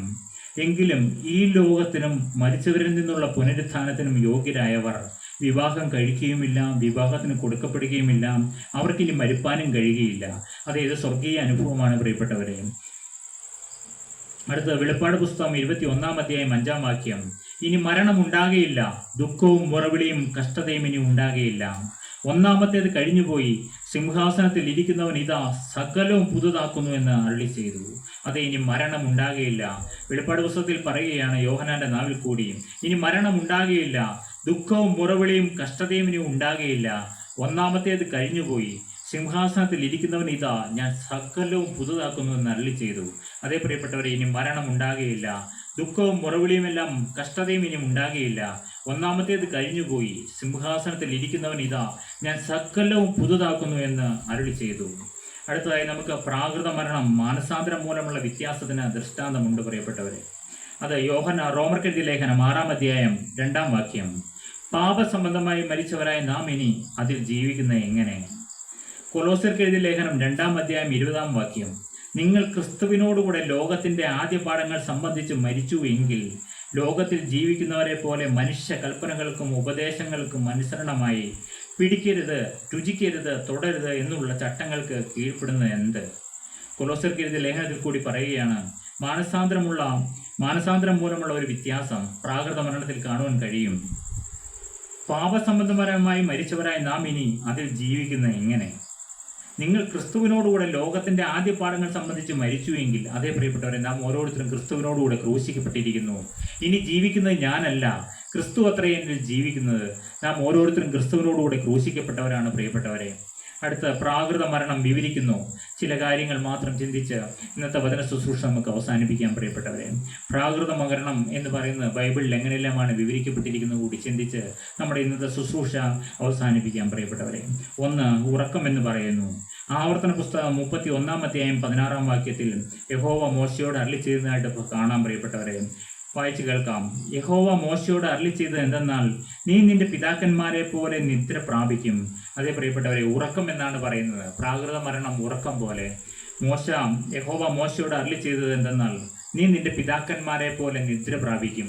എന്താണ് മരണത്തിന് പറയുന്ന മറ്റൊരു പേരാണ് നിദ്ര പ്രാപിക്കും. അടുത്ത യോഹന്നാൻ 11-ാം അധ്യായം 11-ാം വാക്യത്തിൽ പറയുന്നു, ഇത് പറഞ്ഞിട്ട് നമ്മുടെ സ്നേഹിതനായ ലാസർ നിദ്ര കൊള്ളുന്നു, എങ്കിലും അവൻ അവനെ ഉണർത്തുവാൻ പോകുന്നു എന്ന് അവരോട് പറഞ്ഞു. അതേ പ്രിയപ്പെട്ടവരെ, ലാസർ മരിച്ചു, 3 ദിവസമായി നാറ്റം വെച്ചിരിക്കുകയാണ്. പക്ഷെ കർത്താവ് പറയുകയാണ് അവൻ ഉറങ്ങുകയാണെന്ന്. കർത്താവ് അവനെ ആ കല്ലറയ്ക്ക് സമീപം നിന്നുകൊണ്ട് അവനെ പുറത്തേക്ക് വിളിക്കുകയാണ്, പേർ ചൊല്ലി വിളിക്കുകയാണ്, ലാസറിയെ പുറത്തു വരിക എന്ന്. ഇത് പറഞ്ഞിട്ട് അവൻ പറയുകയാണ്, നമ്മുടെ സ്നേഹിതനായ ലാസർ നിദ്ര കൊള്ളുന്നു, എങ്കിലും അവനെ ഉണർത്തുവാൻ പോകുന്നു എന്ന് അവരോട് പറഞ്ഞു. രണ്ടാമതായി ബൈബിൾ പറയുകയാണ് പ്രാകൃത മരണത്തെ കൂടാരമായി ഭൗമഭവനത്തിൻ്റെ അഴിഞ്ഞു പോവുക. കൂടാരമായി ഭൗമഭവനം അഴിഞ്ഞു പോകുന്നതായിട്ടാണ് കാണുന്നത്. 2 കൊരിന്ത്യർ 5-ാം അധ്യായം 1-ാം വാക്യം. കൂടാരമായി ഞങ്ങളുടെ ഭൗമഭവനം അഴിഞ്ഞു പോയാൽ കൈപ്പണിയല്ലാത്ത നിത്യഭവനമായി ദൈവത്തിന്റെ ദാനമായ ഒരു കെട്ടിടം ഞങ്ങൾക്ക് സ്വർഗത്തിൽ ഉണ്ടെന്നറിയുന്നു. അതേ പ്രിയപ്പെട്ടവരെ, കൂടാരമായ ഈ ഭൗമഭവനം അഴിഞ്ഞു പോകും, എന്നാൽ കൈപ്പണിയല്ലാത്ത നിത്യമായ ഒരു കെട്ടിടം സ്വർഗത്തിൽ ഉണ്ട് എന്ന്, ദൈവത്തിന്റെ ദാനമായ ഒരു കെട്ടിടം ഞങ്ങൾക്ക് സ്വർഗത്തിൽ ഉണ്ടെന്നറിയുന്നു. പ്രിയപ്പെട്ടവരെ, നാം ഇന്ന് ഈ ഭൂമിയിൽ കെട്ടിടങ്ങൾ നിർമ്മിക്കാൻ ഉത്സാഹിക്കുന്നവരാണ്. എന്നാൽ സ്വർഗത്തിൽ നമുക്കൊരു കെട്ടിടമുണ്ടെന്ന് എത്ര പേർക്ക് അറിയാം പ്രിയപ്പെട്ടവരെ? കൂടാരമായി ഞങ്ങളുടെ ഭൗമഭവനം അഴിഞ്ഞു പോയാൽ കൈപ്പണിയല്ലാത്ത നിത്യഭവനമായി ദൈവത്തിന്റെ ദാനമായ ഒരു കെട്ടിടം ഞങ്ങൾക്ക് സ്വർഗത്തിലുണ്ട്. അതേ പ്രിയപ്പെട്ടവരെ, സ്വർഗത്തിലൊരു രാജ്യം, ഞാൻ പറഞ്ഞു സ്വർഗരാജ്യമുണ്ട്. ആ രാജ്യത്തിൽ ദൈവം നമുക്ക് വേണ്ടിയിട്ട് സ്ഥലം ഒരുക്കുവാൻ പോവുകയാണ്. നമുക്ക് അവിടെ കെട്ടിടമുണ്ട് പ്രിയപ്പെട്ടവരെ. നമ്മുടെ ഈ രാജ്യത്തിൽ മാത്രമല്ല, അല്ലെങ്കിൽ വിദേശ രാജ്യങ്ങളിൽ മാത്രമല്ല കെട്ടിടമുള്ളത്, സ്വർഗത്തിൽ കെട്ടിടങ്ങൾ ഉണ്ട് പ്രിയപ്പെട്ടവരെ. അവിടെ കെട്ടിടങ്ങളുണ്ട്, മാളികകളുണ്ട് പ്രിയപ്പെട്ടവരെ. അല്ലാണ്ട് സ്വർഗം, നിങ്ങൾ ശൂന്യതയിലേക്ക് പോകുന്നവരല്ല പ്രിയപ്പെട്ടവരെ. നിങ്ങൾ ഈ ഭൂമിയിൽ നിന്ന് കടന്നുപോയാൽ വെറും ശൂന്യതയിലേക്ക് പോകുന്നവരല്ല, നിങ്ങൾ സ്വർഗരാജ്യത്തിലേക്ക് പോകേണ്ടവരാണ്. അവിടെ മണിമാണകൾ ഉണ്ട്. വെളിപ്പാട് പുസ്തകം വായിക്കുമ്പോൾ കാണാം അവിടെ സ്വർണ്ണ തങ്ക തെരുവീതികൾ. നമ്മൾ ഇന്ന് ടാറിട്ട റോഡിന്റെ പുറത്തുകൂടിയാണ് നടക്കുന്നത്. എന്നാൽ സ്വർഗത്തിലെ സ്വർണ്ണ തങ്ക തെരുവീതികൾ എന്നാണ് ബൈബിളിൽ പറഞ്ഞിരിക്കുന്നത് പ്രിയപ്പെട്ടവരെ. ഒരു സ്വർണ്ണ തങ്ക തെരുവീതികൾ ഈ ഭൂമിയിൽ ജീവനോട് ഇരിക്കുമ്പോൾ തന്നെ സ്വർഗീയ ദർശനം ദൈവം നമ്മൾ കാണിച്ചു തരും പ്രിയപ്പെട്ടവരെ. നിങ്ങൾ ആഗ്രഹിക്കുന്നുവെങ്കിൽ സ്വർഗരാജ്യം ഈ ഭൂമിയിൽ ഇരുന്നു കൊണ്ട് തന്നെ കാണുവാൻ സാധിക്കും പ്രിയപ്പെട്ടവരെ. നിങ്ങൾ അതിനുവേണ്ടി കൊതിക്കണം. ഞാൻ കടന്നു പോകുന്നതിന് മുമ്പ് എനിക്ക് സ്വർഗം കാണണമെന്ന് നാം ആഗ്രഹിക്കണം, പ്രാർത്ഥിക്കണം പ്രിയപ്പെട്ടവരെ. 2 പത്രോസ് 1-ാം അധ്യായം 13-14 വാക്യം. നമ്മുടെ കർത്താവായ യേശുക്രിസ്തു എനിക്ക് അറിവ് തന്നതുപോലെ എൻ്റെ കൂടാരം പൊളിഞ്ഞു പോകുവാൻ അടുത്തിരിക്കുന്നു എന്ന് അറിഞ്ഞിരിക്കയാൽ ഞാൻ ഈ കൂടാരത്തിൽ ഇരിക്കുന്നിടത്തോളം നിങ്ങളെ ഓർപ്പിച്ചുണർത്തുക യുക്തമെന്ന് വിചാരിക്കുന്നു. ഇന്ന് ഈ കൂടാരത്തിൽ, ഈ മൺകൂടാരത്തിലാണ് പ്രിയപ്പെട്ടവരെ നമ്മുടെ ആത്മാവ് ഇരിക്കുന്നത്. എന്നാൽ ഈ കൂടാരം പൊളിയും പ്രിയപ്പെട്ടവരെ. ഈ കൂടാരം പൊളിഞ്ഞ് കൂടാരമായി ഈ ഭൗമഭവനം അഴിഞ്ഞ് പ്രിയപ്പെട്ടവരെ നാം എവിടെ ഇരിക്കും? നമ്മുടെ കർത്താവായ യേശുക്രിസ്തു എനിക്ക് അറിവ് തന്നതുപോലെ എൻ്റെ കൂടാരം പൊളിഞ്ഞു പോകുവാൻ അടുത്തിരിക്കുന്നു എന്ന് അറിഞ്ഞിരിക്കയാൽ ഞാൻ ഈ കൂടാരത്തിൽ ഇരിക്കുന്നിടത്തോളം നിങ്ങളെ ഓർപ്പിച്ചുണർത്തുക യുക്തമെന്ന് വിചാരിക്കുന്നു. കൂടാരമായി ഭൗമഭവനത്തിൻ്റെ അഴിയൽ. നാം ആര് സങ്കടപ്പെടേണ്ട പ്രിയപ്പെട്ടവരെ. അടുത്തതായി മൂന്നാമതായി പ്രകൃത മരണം പ്രാണനെ ചോദിക്കുക എന്ന് വിവരിക്കുന്നു. ലൂക്കോസ് എഴുതിയ സുവിശേഷം 12-ാം അധ്യായം 20-ാം വാക്യം. ദൈവമോ അവനോട്, മൂഢ, ഈ രാത്രിയിൽ നിന്റെ പ്രാണനെ നിന്നോട് ചോദിക്കും. പ്രകൃത മരണത്തിന് പ്രാണനെ നിന്നോട് ചോദിക്കുമെന്നുള്ള വാക്ക് നമുക്ക് കാണുവാൻ കഴിയും. പിന്നെ നീ ഒരുക്കി വെച്ചത് ആർക്കാകുമെന്ന് പറഞ്ഞു. അതേ പ്രിയപ്പെട്ടവരെ, ഈ രാത്രിയിൽ, ടുഡേ നൈറ്റ്, ഇന്ന് രാത്രി എൻ്റെ ആത്മാവിനെ ദൈവം വിളിച്ചാൽ ഞാൻ സ്വർഗത്തിൽ കടന്നു ചെല്ലുവാൻ തക്കോണമുള്ള ധൈര്യമുള്ളവനാണോ ഞാൻ പ്രിയപ്പെട്ടവരെ? ഇന്ന് ആ ധൈര്യം പ്രാപിച്ചിട്ട് വേണം പ്രിയപ്പെട്ടവരെ കടന്നു പോകാൻ. എപ്പോൾ ഈ ഭൂമിയിൽ നിന്ന് കടന്നു പോയാലും, എപ്പോൾ പ്രാണനെ ദൈവം ചോദിച്ചാലും, നിന്റെ പ്രാണനെ ചോദിച്ചാലും അവൾ കടന്നു ചെല്ലുവാൻ തക്കോണം നാം ഒരുങ്ങണം. അടുത്ത് മടങ്ങി വരാത്ത യാത്ര എന്ന് വിവരിക്കുന്നു. അതേ പ്രിയപ്പെട്ടവരെ, ഒരു മടങ്ങി വരാത്ത യാത്ര എന്താണ്? ഇയ്യോബിൻ്റെ പുസ്തകം 16-ാം അധ്യായം 22-ാം വാക്യത്തിൽ ഇയ്യോബ് പറയുകയാണ്, ചില ആണ്ട് കഴിയുമ്പോഴേക്ക് ഞാൻ മടങ്ങി വരാത്ത പാതയ്ക്ക് പോകേണ്ടി വരുമല്ലോ എന്ന് ഇയ്യോബ് തൻ്റെ സ്നേഹിതന്മാരോട് പറയുകയാണ്. ചില ആണ്ട് കഴിയുമ്പോഴേക്ക് ഞാനൊരു മടങ്ങി വരാത്ത പാതയ്ക്ക് പോകേണ്ടി വരുമല്ലോ എന്ന്. അതേ പ്രിയപ്പെട്ടവരെ, നാം ഓരോരുത്തരും ഒരു മടങ്ങി വരാത്ത പാതയ്ക്ക് പോകേണ്ടി വരുന്നവരാണ് പ്രിയപ്പെട്ടവരെ. അടുത്തതായി ജനത്തോട് ചേരുക എന്ന് വിവരിക്കുന്നു ബൈബിളിൽ. ഉൽപ്പത്തി പുസ്തകം 49-ാം അധ്യായം 33-ാം വാക്യം. യാക്കോബ് തൻ്റെ പുത്രന്മാരോട് ആജ്ഞാപിച്ച് തീർന്ന ശേഷം അവൻ കാൽ കട്ടിലിന്മേൽ എടുത്തു വെച്ചിട്ട് പ്രാണനെ വിട്ടു തൻ്റെ ജനത്തോട് ചേർന്നു. അതേ പ്രിയപ്പെട്ടവരെ, എങ്ങനെയാണ് ഈ ഭൂമിയിൽ നിന്ന് കടന്നു പോവുക എന്ന് പൂർവിക പിതാക്കന്മാർ നമ്മൾ പഠിപ്പിക്കുകയാണ്. യാക്കോബ് തൻ്റെ പുത്രന്മാരോട് ആജ്ഞാപിച്ച് തീർന്ന ശേഷം, അതേ പ്രിയപ്പെട്ടവരെ, നമ്മൾ ആജ്ഞാപിച്ച് തീർന്ന ശേഷം അവൻ്റെ കാൽ കട്ടിലിന്മേൽ എടുത്തു വെച്ചിട്ട് പ്രാണനെ വിട്ടു തൻ്റെ ജനത്തോട് ചേർന്ന് പ്രിയപ്പെട്ടവരെ. നല്ലൊരു മരണം നമുക്ക് കാണുവാൻ കഴിയും പ്രിയപ്പെട്ടവരെ. അടുത്തതായി മൗനതയിൽ ഇറങ്ങുക എന്ന് വിവരിക്കുന്നു. സങ്കീർത്തന പുസ്തകം 115-ാം സങ്കീർത്തനം 17-ാം വാക്യം. മരിച്ചവരും മൗനതയിൽ ഇറങ്ങിയവർ ആരും യഹോവയെ സ്തുതിക്കുന്നില്ല. അതേ പ്രിയപ്പെട്ടവരെ, ആത്മാവിൽ ജീവനില്ലാതെ ഈ ഭൂമിയിൽ നിന്ന് കടന്നു പോയാൽ മൗനതയിൽ ഇറങ്ങിയവർ ആരും യഹോവയെ സ്തുതിക്കുന്നില്ല. മരിച്ചവരും മൗനതയിൽ ഇറങ്ങിയവരും. അതേ പ്രിയപ്പെട്ടവരെ, നമുക്കറിയാം നമ്മുടെ ഏറ്റവും വേണ്ടപ്പെട്ടവർ ഇന്ന് എവിടെയാണ്? അവർ മൗനതയിലായിരിക്കുകയാണ്. അല്ലേ പ്രിയപ്പെട്ടവരെ? മരിച്ചവരും മൗനതയിൽ ഇറങ്ങിയവർ ആരും യഹോവയെ സ്തുതിക്കുന്നില്ല. അടുത്ത പ്രാണനെ വിടുക എന്ന് ബൈബിൾ വിവരിക്കുകയാണ്. അപ്പോസ്തലപ്രവർത്തികൾ 5-ാം അധ്യായം 10-ാം വാക്യം. ഉടനെ അവൾ അവൻ്റെ കാൽക്കൽ വീണു പ്രാണനെ വിട്ടു. പ്രാണനെ വിടുക എന്നാണ് മരണത്തെക്കുറിച്ച് പറയുന്നത്. ഉടനെ അവൾ അവൻ്റെ കാൽക്കൽ വീണു. പത്രോസ്ലീഹായുടെ മുമ്പിൽ സഫീറ കാൽക്കൽ വീണ് പ്രാണനെ വിട്ടു പ്രിയപ്പെട്ടവരെ. അടുത്ത് പൊടിയിലേക്ക് തിരികെ ചേരുക എന്ന് ഉൽപ്പത്തി പുസ്തകം 3-ാം അധ്യായം 19-ാം വാക്യം. നിലത്തു നിന്ന് നിന്നെ എടുത്തിരിക്കുന്നു, അതിൽ തിരികെ ചേരുവോളം മുഖത്തെ വിയർപ്പോടെ നീ ഉപജീവനം കഴിക്കും. നീ പൊടിയാവുന്നു, പൊടിയിൽ തന്നെ തിരികെ ചേരും. അതേ പ്രിയപ്പെട്ടവരെ, പൊടിയിൽ തിരികെ ചേരുക എന്നാണ് മരണത്തെ സംബന്ധിച്ച് പറയുന്നത്. അടുത്ത 104-ാം സങ്കീർത്തനം 29-ാം വാക്യം. തിരുമുഖത്ത് മറിക്കുമ്പോൾ അവ ഭ്രമിച്ചു പോകുന്നു, നീ അവയുടെ ശ്വാസം എടുക്കുമ്പോൾ അവ ചത്ത് പൊടിയിലേക്ക് തിരികെ ചേരുന്നു. അതേ പ്രിയപ്പെട്ടവരെ, നമ്മുടെ ശ്വാസം ദൈവം തിരികെ എടുക്കുമ്പോൾ അവ ചത്ത് പൊടിയിലേക്ക് തിരികെ ചേരുന്നു. അടുത്ത് വിടർന്ന് പൊഴിഞ്ഞു പോകുക എന്ന് ബൈബിൾ നമ്മെ പഠിപ്പിക്കുന്നു. ഇയ്യോബിൻ്റെ പുസ്തകം 14-ാം അധ്യായം 2-ാം വാക്യം. അവൻ പൂ പോലെ വിടർന്ന് പൊഴിഞ്ഞു പോകുന്നു, നിലനിൽക്കാത്ത നിഴൽ പോലെ ഓടിപ്പോകുന്നു. പ്രിയപ്പെട്ടവരെ, അവൻ പൂ പോലെ വിടർന്ന് പൊഴിഞ്ഞു പോകുന്നു, നിലനിൽക്കാത്ത നിഴൽ പോലെ ഓടിപ്പോകുന്നു. അടുത്ത് വിട്ടുപിരിയുക എന്ന് ഫിലിപ്പിയർക്ക് എഴുതിയ ലേഖനം 1-ാം അധ്യായം 23-ാം വാക്യം. ഇവ രണ്ടിനാലും ഞാൻ ഞെരുങ്ങുന്നു, വിട്ടുപിരിഞ്ഞ് ക്രിസ്തുവിനോടുകൂടെ ഇരിപ്പാൻ എനിക്ക് കാംക്ഷയുണ്ട്, അത് അത്യുത്തമമല്ലോ. എന്താണ് പ്രിയപ്പെട്ടവരെ? ഇവ രണ്ടിനാലും ഞാൻ ഞെരുങ്ങുന്നു, വിട്ടുപിരിഞ്ഞ് ക്രിസ്തുവിനോടുകൂടെ ഇരിപ്പാൻ എനിക്ക് കാംക്ഷയുണ്ട്, അത് അത്യുത്തമമല്ലോ. അതേ പ്രിയപ്പെട്ടവരെ, എന്താണ് അത്യുത്തമം? എന്താണ് അത്യുത്തമം? നാം ഈ ഭൂമിയിൽ നിന്ന് പിരിഞ്ഞ് ക്രിസ്തുവിനോടുകൂടെ ഇരിക്കുന്നതാണ് ഏറ്റവും അത്യുത്തമം. പ്രിയപ്പെട്ടവരെ, നമുക്ക് ഒരു നിമിഷം നമുക്ക് കണ്ണുകൾ അടയ്ക്കാം. കർത്താവായ യേശു ക്രിസ്തുവിനെ നമുക്ക് സ്നേഹിക്കാം പ്രിയപ്പെട്ടവരെ. അവനോട് കൂടെയുള്ള വാസം എത്രയോ മനോഹരമാണ് പ്രിയപ്പെട്ടവരെ. കർത്താവിൻ കൂടെയുള്ള വാസം എത്രയോ മനോഹരം. കർത്താവിൻ്റെ കൂടെയുള്ള വാസമാണ് പ്രിയപ്പെട്ടവരെ ഏറ്റവും മനോഹരം ഈ ഭൂമിയിലുള്ളത്. അതുകൊണ്ട് നാം ജീവനോടെ ഈ ഭൂമിയിൽ ഇരുന്നാലും ഈ ഭൂമിയിൽ നിന്ന് കടന്നു പോയാലും കർത്താവിനോട് ഒരുമിച്ചായിരിക്കാൻ നമുക്കായിരിക്കാം. അതിന് കർത്താവായ യേശു ക്രിസ്തുവിനെ നമുക്ക് നിഷ്കളങ്കമായി സ്നേഹിക്കാം പ്രിയപ്പെട്ടവരെ. കർത്താവായ യേശു ക്രിസ്തു ഇന്ന് നമ്മുടെ മധ്യത്തിലേക്ക് കടന്നു വന്നിരിക്കുന്നു. അവൻ വാതിക്കൽ നിന്ന് മുട്ടുകയാണ് പ്രിയപ്പെട്ടവരെ. ഞാൻ വാതിക്കൽ നിന്ന് വന്ന് മുട്ടുന്നു. ആരെങ്കിലും എൻ്റെ ശബ്ദം കേട്ട് വാതിൽ തുറന്നാൽ ഞാൻ അവൻ്റെ അകത്ത് കിടന്ന് ഞാൻ അവനോടും അവൻ എന്നോടും കൂടെ അത്താഴം കഴിക്കും. പ്രിയപ്പെട്ടവരെ, കർത്താവായ യേശു ക്രിസ്തുവിനോടുകൂടെ അത്താഴം കഴിക്കുന്ന ആ ഭാഗ്യകരമായ അനുഭവം ലഭിപ്പാൻ ഇന്ന് നമ്മുടെ ഹൃദയം കർത്താവായ യേശു ക്രിസ്തു എന്നീ വചനത്തിൽ കൂടി നിങ്ങളുടെ ഹൃദയവാദികൾ വന്ന് മുട്ടിക്കൊണ്ടിരിക്കുകയായിരുന്നു. പ്രിയപ്പെട്ടവരെ, ഈ സമയം അത്രയും കർത്താവിന് വേണ്ടി നിങ്ങൾ ഹൃദയം തുറന്നു കൊടുക്കുക. അവനായി നിങ്ങളുടെ ഹൃദയം തുറക്കുക. പ്രിയപ്പെട്ടവരെ, കർത്താവായ യേശു ക്രിസ്തു നിങ്ങളുടെ ഹൃദയത്തിലേക്ക് കടന്നു വരട്ടെ. നമ്മുടെ ഓരോരുത്തരുടെയും ഹൃദയത്തിലേക്ക് അവൻ കടന്നു വരട്ടെ. കർത്താവായ യേശു ക്രിസ്തുവിനെ നമ്മുടെ രക്ഷിതാവും കർത്താവുമായി സ്വീകരിക്കുക. ക്രൂസിൽ നമുക്ക് വേണ്ടി പടഞ്ഞു മരിച്ച രക്ഷകനെ നമ്മുടെ രക്ഷിതാവും കർത്താവുമായി സ്വീകരിക്കുക. പ്രിയപ്പെട്ടവരെ, അവൻ നമ്മുടെ ഹൃദയത്തിനുള്ളിലേക്ക് കടന്നു വരട്ടെ. അവൻ നമ്മുടെ ബന്ധനങ്ങൾ അഴിക്കട്ടെ. അവൻ നമ്മുടെ രോഗബാധകളെല്ലാം മാറ്റട്ടെ. അവൻ നമ്മളെ ശുദ്ധീകരിക്കട്ടെ. അവൻ നമ്മളെ അനുഗ്രഹിക്കട്ടെ. പ്രിയപ്പെട്ടവരെ, അവൻ നമ്മുടെ പരിശുദ്ധാത്മാവിനാൽ നിറയ്ക്കട്ടെ. നമ്മുടെ ഓരോരുത്തരുടെയും പേര് ജീവന്റെ പുസ്തകത്തിൽ എഴുതട്ടെ. പ്രിയപ്പെട്ടവരെ, സ്വർഗത്തിലേക്ക് നമ്മളെ ഒരുക്കുവാൻ തക്കവണ്ണം പപ്പ നീ ഞങ്ങൾക്ക് ആയുസ് നീട്ടിത്തരുന്നതിന് നന്ദി. അപ്പ കർത്താവെ, ഈ ഭൂമിയിൽ നിന്ന് കടന്നു പോകുന്നതിന് മുമ്പ് കർത്താവെ, ഞങ്ങൾക്ക് ഓരോരുത്തർക്കും കർത്താവെ അവിടുത്തെ രാജ്യത്തിൽ എത്തിച്ചേരുവാൻ തക്കോണം നീ ഞങ്ങളെ പൂർണ്ണമായി ഒരുക്കണം കർത്താവെ. പൂർണ്ണ സ്വർഗത്തിൻ്റെ പരിശുദ്ധി ഞങ്ങളുടെ മേൽ പകരണം കർത്താവെ. സ്വർഗീയ പരിശുദ്ധാത്മാവിനായി ഞങ്ങൾ നിറയ്ക്കണം കർത്താവെ. ഈ ഭൂമിയിൽ ഇരുന്നുകൊണ്ട് തന്നെ സ്വർഗീയ ദർശനങ്ങൾ കാണുവാൻ ഞങ്ങൾക്ക് ഭാഗ്യം നൽകണമേ എന്ന് പ്രാർത്ഥിക്കുന്നു കർത്താവെ. ഇന്ന് കടന്നു വന്ന ഓരോരുത്തരെയും നിന്റെ കരങ്ങളിലേക്ക് ഏൽപ്പിക്കുന്നു. ഒരു കുടുംബമായി നിന്റെ കരങ്ങളിലേക്ക് ഫലമേൽപ്പിക്കുന്നു. അപ്പാ സ്തോത്രം കർത്താവെ. അവരുടെ കുഞ്ഞുങ്ങളെ നീ അനുഗ്രഹിക്കണമേ. അവർക്കെല്ലാം നല്ല ഭാവി കൊടുക്കണമേ എന്ന് പ്രാർത്ഥിക്കുന്നു കർത്താവെ.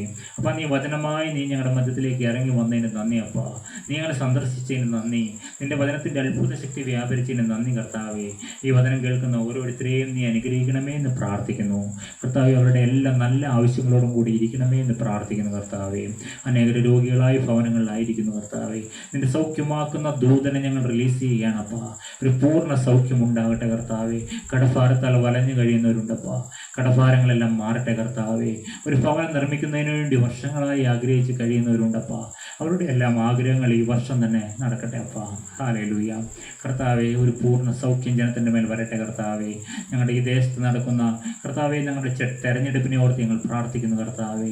സ്വർഗം ആഗ്രഹിക്കുന്ന നേതാക്കന്മാർ കർത്താവെ ഞങ്ങളെ ഭരിക്കപ്പെടുവാൻ തക്കവണ്ണം വരുവാൻ തക്കവണ്ണം സ്വർഗത്തിലെ ദൈവമേ അപ്പോൾ ഈ തെരഞ്ഞെടുപ്പിനെ നീ ഏറ്റെടുക്കണമേ എന്ന് പ്രാർത്ഥിക്കുന്നു കർത്താവെ. ദേശത്ത് സമാധാനം പുലരുവാൻ തക്കവണ്ണം സ്വർഗീയ പിതാവിൻ്റെ ഇഷ്ടം ചെയ്യുന്നവർ കർത്താവെ ഞങ്ങളെ ഭരിക്കപ്പെടുവാൻ തക്കവണ്ണം കർത്താവെ ഇടയാകണമേ എന്ന് പ്രാർത്ഥിക്കുന്നു കർത്താവെ. ഈ ഭൂമിയിൽ കർത്താവെ നിന്റെ രാജ്യം വരട്ടെ അപ്പ. ഞങ്ങൾ നിരന്തരമായി പ്രാർത്ഥിക്കുന്നത് പോലെ സ്വർഗസ്ഥനായ ഞങ്ങളുടെ പിതാവേ നിന്റെ രാജ്യം വരണമേ എന്ന് ഞങ്ങൾ നാളുകളായി പ്രാർത്ഥിക്കുന്നു കർത്താവെ. നിന്റെ രാജ്യം വരുവാൻ തക്കവണ്ണം കർത്താവെ, സ്നേഹത്തിൻ്റെ രാജ്യം കർത്താവെ, സന്തോഷത്തിൻ്റെയും സമാധാനത്തിൻ്റെയും ദീർഘക്ഷമയുടെയും ദയയുടെയും പരോപകാരത്തിൻ്റെയും വിശ്വസ്തതയുടെയും സൗമ്യതയുടെയും ഇന്ദ്രിയജയത്തിൻ്റെ മേലുള്ള കർത്താവെ പരിശുദ്ധാത്മാവിനെ ഞങ്ങളിലേക്ക് പകരണമേ. പരിശുദ്ധാത്മാവ് വാഴുന്ന മനോഹരമായ ഒരു ഭൂമിയാക്കി മാറ്റണമേ എന്ന് പ്രാർത്ഥിക്കുന്നു കർത്താവെ. അപ്പം നിന്റെ രണ്ടാമത്തെ വരവ് എപ്പോഴും ഞങ്ങൾക്ക് അറിഞ്ഞുകൂടാ കർത്താവെ. എപ്പോഴും ഈ ഭൂമിയിൽ നിന്ന് കടന്നു പോയാലും അല്ല ഞങ്ങൾ മരണം വഴിയായി ഈ ഭൂമിയിൽ നിന്ന് കടന്നു പോയാലും യേശുവേ നിന്റെ രാജ്യത്തിലെത്തുവാൻ തക്കവണ്ണം കർത്താവെ നീ ഞങ്ങളെ ജീവിപ്പിക്കണമേ എന്ന് പ്രാർത്ഥിക്കുന്നു. നിന്റെ ക്രൂസിൻ്റെ മറവിൽ ഞങ്ങളെ എപ്പോഴും മറച്ചു നിർത്തണമേ എന്ന് പ്രാർത്ഥിക്കുന്നു. ദുഷ്ടപിശാച് കാണാതെ വണ്ണം കർത്താവെ നിന്റെ മുദ്രയിട്ട് ഞങ്ങളെ വേർതിരിക്കുന്നു. നിന്റെ രക്തത്തിൻ്റെ മുദ്രയിട്ട് ഞങ്ങളെ വേർതിരിക്കണമേ എന്ന് പ്രാർത്ഥിക്കുന്നു കർത്താവെ. ഞങ്ങളുടെ ജീവിതമാവുന്ന വസ്ത്രത്തെ നീ അലക്കിത്തരണമേ എന്ന് പ്രാർത്ഥിക്കുന്നു കർത്താവെ. ഇന്ന് പുതിയ വസ്ത്രം ഞങ്ങളെ ധരിപ്പിക്കണമേ. പുതിയ തേജസ്സിൻ്റെ വസ്ത്രം ഞങ്ങളെ ധരിപ്പിക്കണമേ. നീതിയുടെ വസ്ത്രം ഞങ്ങളെ പുതുപ്പിക്കണമേ എന്ന് പ്രാർത്ഥിക്കുന്നു കർത്താവെ. ഇന്ന് കടന്നു വന്ന ഓരോരുത്തരെയും നീ അനുഗ്രഹിക്കണമേ, ശക്തീകരിക്കണമേ എന്ന് പ്രാർത്ഥിക്കുന്നു. പരിശുദ്ധാത്മാവിനാൽ ഞങ്ങളെ കഴുകണമേ എന്ന് പ്രാർത്ഥിക്കുന്നു. ഞങ്ങളുടെ മേൽ ആത്മാവിൻ്റെ ഒരു വെള്ളച്ചാട്ടം ഉണ്ടാകണമേ എന്ന് പ്രാർത്ഥിക്കുന്നു. സ്വർഗത്തിൽ നിന്ന് പരിശുദ്ധാത്മാവിനെ അയക്കണമേ എന്ന് പ്രാർത്ഥിക്കുന്നു കർത്താവെ. നിസ്സാരരായി ഞങ്ങളെ നീ സന്ദർശിക്കണമേ എന്ന് പ്രാർത്ഥിക്കുന്നു കർത്താവെ. യോഗ്യതയൊന്നും നോക്കാതെ കടന്നു വരണമേ എന്ന് പ്രാർത്ഥിക്കുന്നു കർത്താവെ. ഈ അവസാന നിമിഷം നിന്റെ ആണിപ്പാടുള്ള കരം ഓരോരുത്തരുടെ മേലും വെക്കണമേ എന്ന് പ്രാർത്ഥിക്കുകയാണ് അപ്പാ. സ്തോത്രം കർത്താവെ. ഞങ്ങളുടെ നന്മ നോക്കാതെ യോഗ്യത നോക്കാതെ കർത്താവെ ഞങ്ങൾ ഓരോരുത്തരുടെ മേൽ നീ തൊടുന്നതിന് നന്ദിയപ്പ. നിന്റെ ശക്തി വ്യാപരിക്കുന്നതിന് നന്ദിയപ്പ. നിന്റെ മുറിഞ്ഞകാലം തൊട്ട് ഓരോരുത്തരെയും വിടിവിക്കുന്നതിന് നന്ദി കർത്താവെ. രോഗികൾക്ക് നീ സൗഖ്യം പകരുന്നതിന് നന്ദിയപ്പ. ഹല്ലേലൂയപ്പ. ശരീരത്തിലും മനസ്സിലും ആത്മാവിന് രോഗസൗഖ്യം ഉണ്ടാകട്ടെ കർത്താവെ. ആത്മാവിൻ്റെ രോഗങ്ങളെല്ലാം മാറട്ടെ. ആത്മാവിൽ ജീവൻ ഉണ്ടാകട്ടെ അപ്പ. പ്രാണന്റെ അരിഷ്ടതകളെല്ലാം സൗഖ്യമാക്കണമേ കർത്താവെ. അപ്പാ ശരീരത്തിൻ്റെ എല്ലാ ബലഹീനതകളെയും സൗഖ്യമാക്കണമേ എന്ന് പ്രാർത്ഥിക്കുന്നു. അവിടുത്തെ പരിശുദ്ധ രക്തത്തിന് നന്ദി. അവിടുത്തെ ക്രൂശ് മരണത്തിന് നന്ദി. കർത്താവേ, നിന്റെ രക്തം ഇന്നും ഗുണകരമായി സംസാരിക്കുന്നതിന് നന്ദി. അപ്പ ഇന്ന് ഞങ്ങൾക്ക് വേണ്ടി സ്വർഗത്തിൽ നീ മധ്യസ്ഥം അണച്ചുകൊണ്ടിരിക്കുന്നതിന് നന്ദി അപ്പ. ഹാലലുയ ഹാലലുയ ഹാലലുയ അപ്പ. അപ്പ ഞങ്ങൾ നിന്നെ സ്തുതിക്കട്ടെ അപ്പ. അപ്പ ഹാലലുയ ഹാലലുയ ഹാലലുയ. കർത്താവെ, അവിടുന്ന് സ്തുതികളിൽ മേലിറങ്ങി വരുന്നതിന് നന്ദി അപ്പ. ഹാലലുയ ഹാലലുയ ഹാലലുയ അപ്പ. സ്തോത്രം സ്തോത്രം സ്തോത്രം കർത്താവെ. നിന്നെ സ്തുതിപ്പാൻ ഞങ്ങളെ അഭ്യസിപ്പിക്കുന്നതിന് നന്ദി അപ്പ. അവിടെ നിങ്ങളെ ചെയ്യുന്നതിന് നന്ദി. സ്തുതിയുടെ ചെറുകന്മേൽ ഞങ്ങൾക്ക് പറഞ്ഞു വരുവാൻ ഭാഗ്യം നൽകണമേ എന്ന് പ്രാർത്ഥിക്കുന്നു. തന്നെ എല്ലാ നന്മകൾക്കായി സ്തോത്രം, കൃപകൾക്കായി സ്തോത്രം. അടികൾക്കായി ജീവൻ വെച്ച യേശുവിൻ നാമത്തിൽ പ്രാർത്ഥിക്കുന്നു. കൃപയോടെ കേട്ട് ഉത്തരം തരുമാറാണ് പിതാവേ. ആമേൻ. ഏറ്റവും പ്രിയപ്പെട്ടവരെ, ഞങ്ങളുടെ ക്ഷണം സ്വീകരിച്ച കടന്നു വന്ന എല്ലാവരോടുമുള്ള നന്ദിയും സ്നേഹവും അറിയിക്കുന്നു.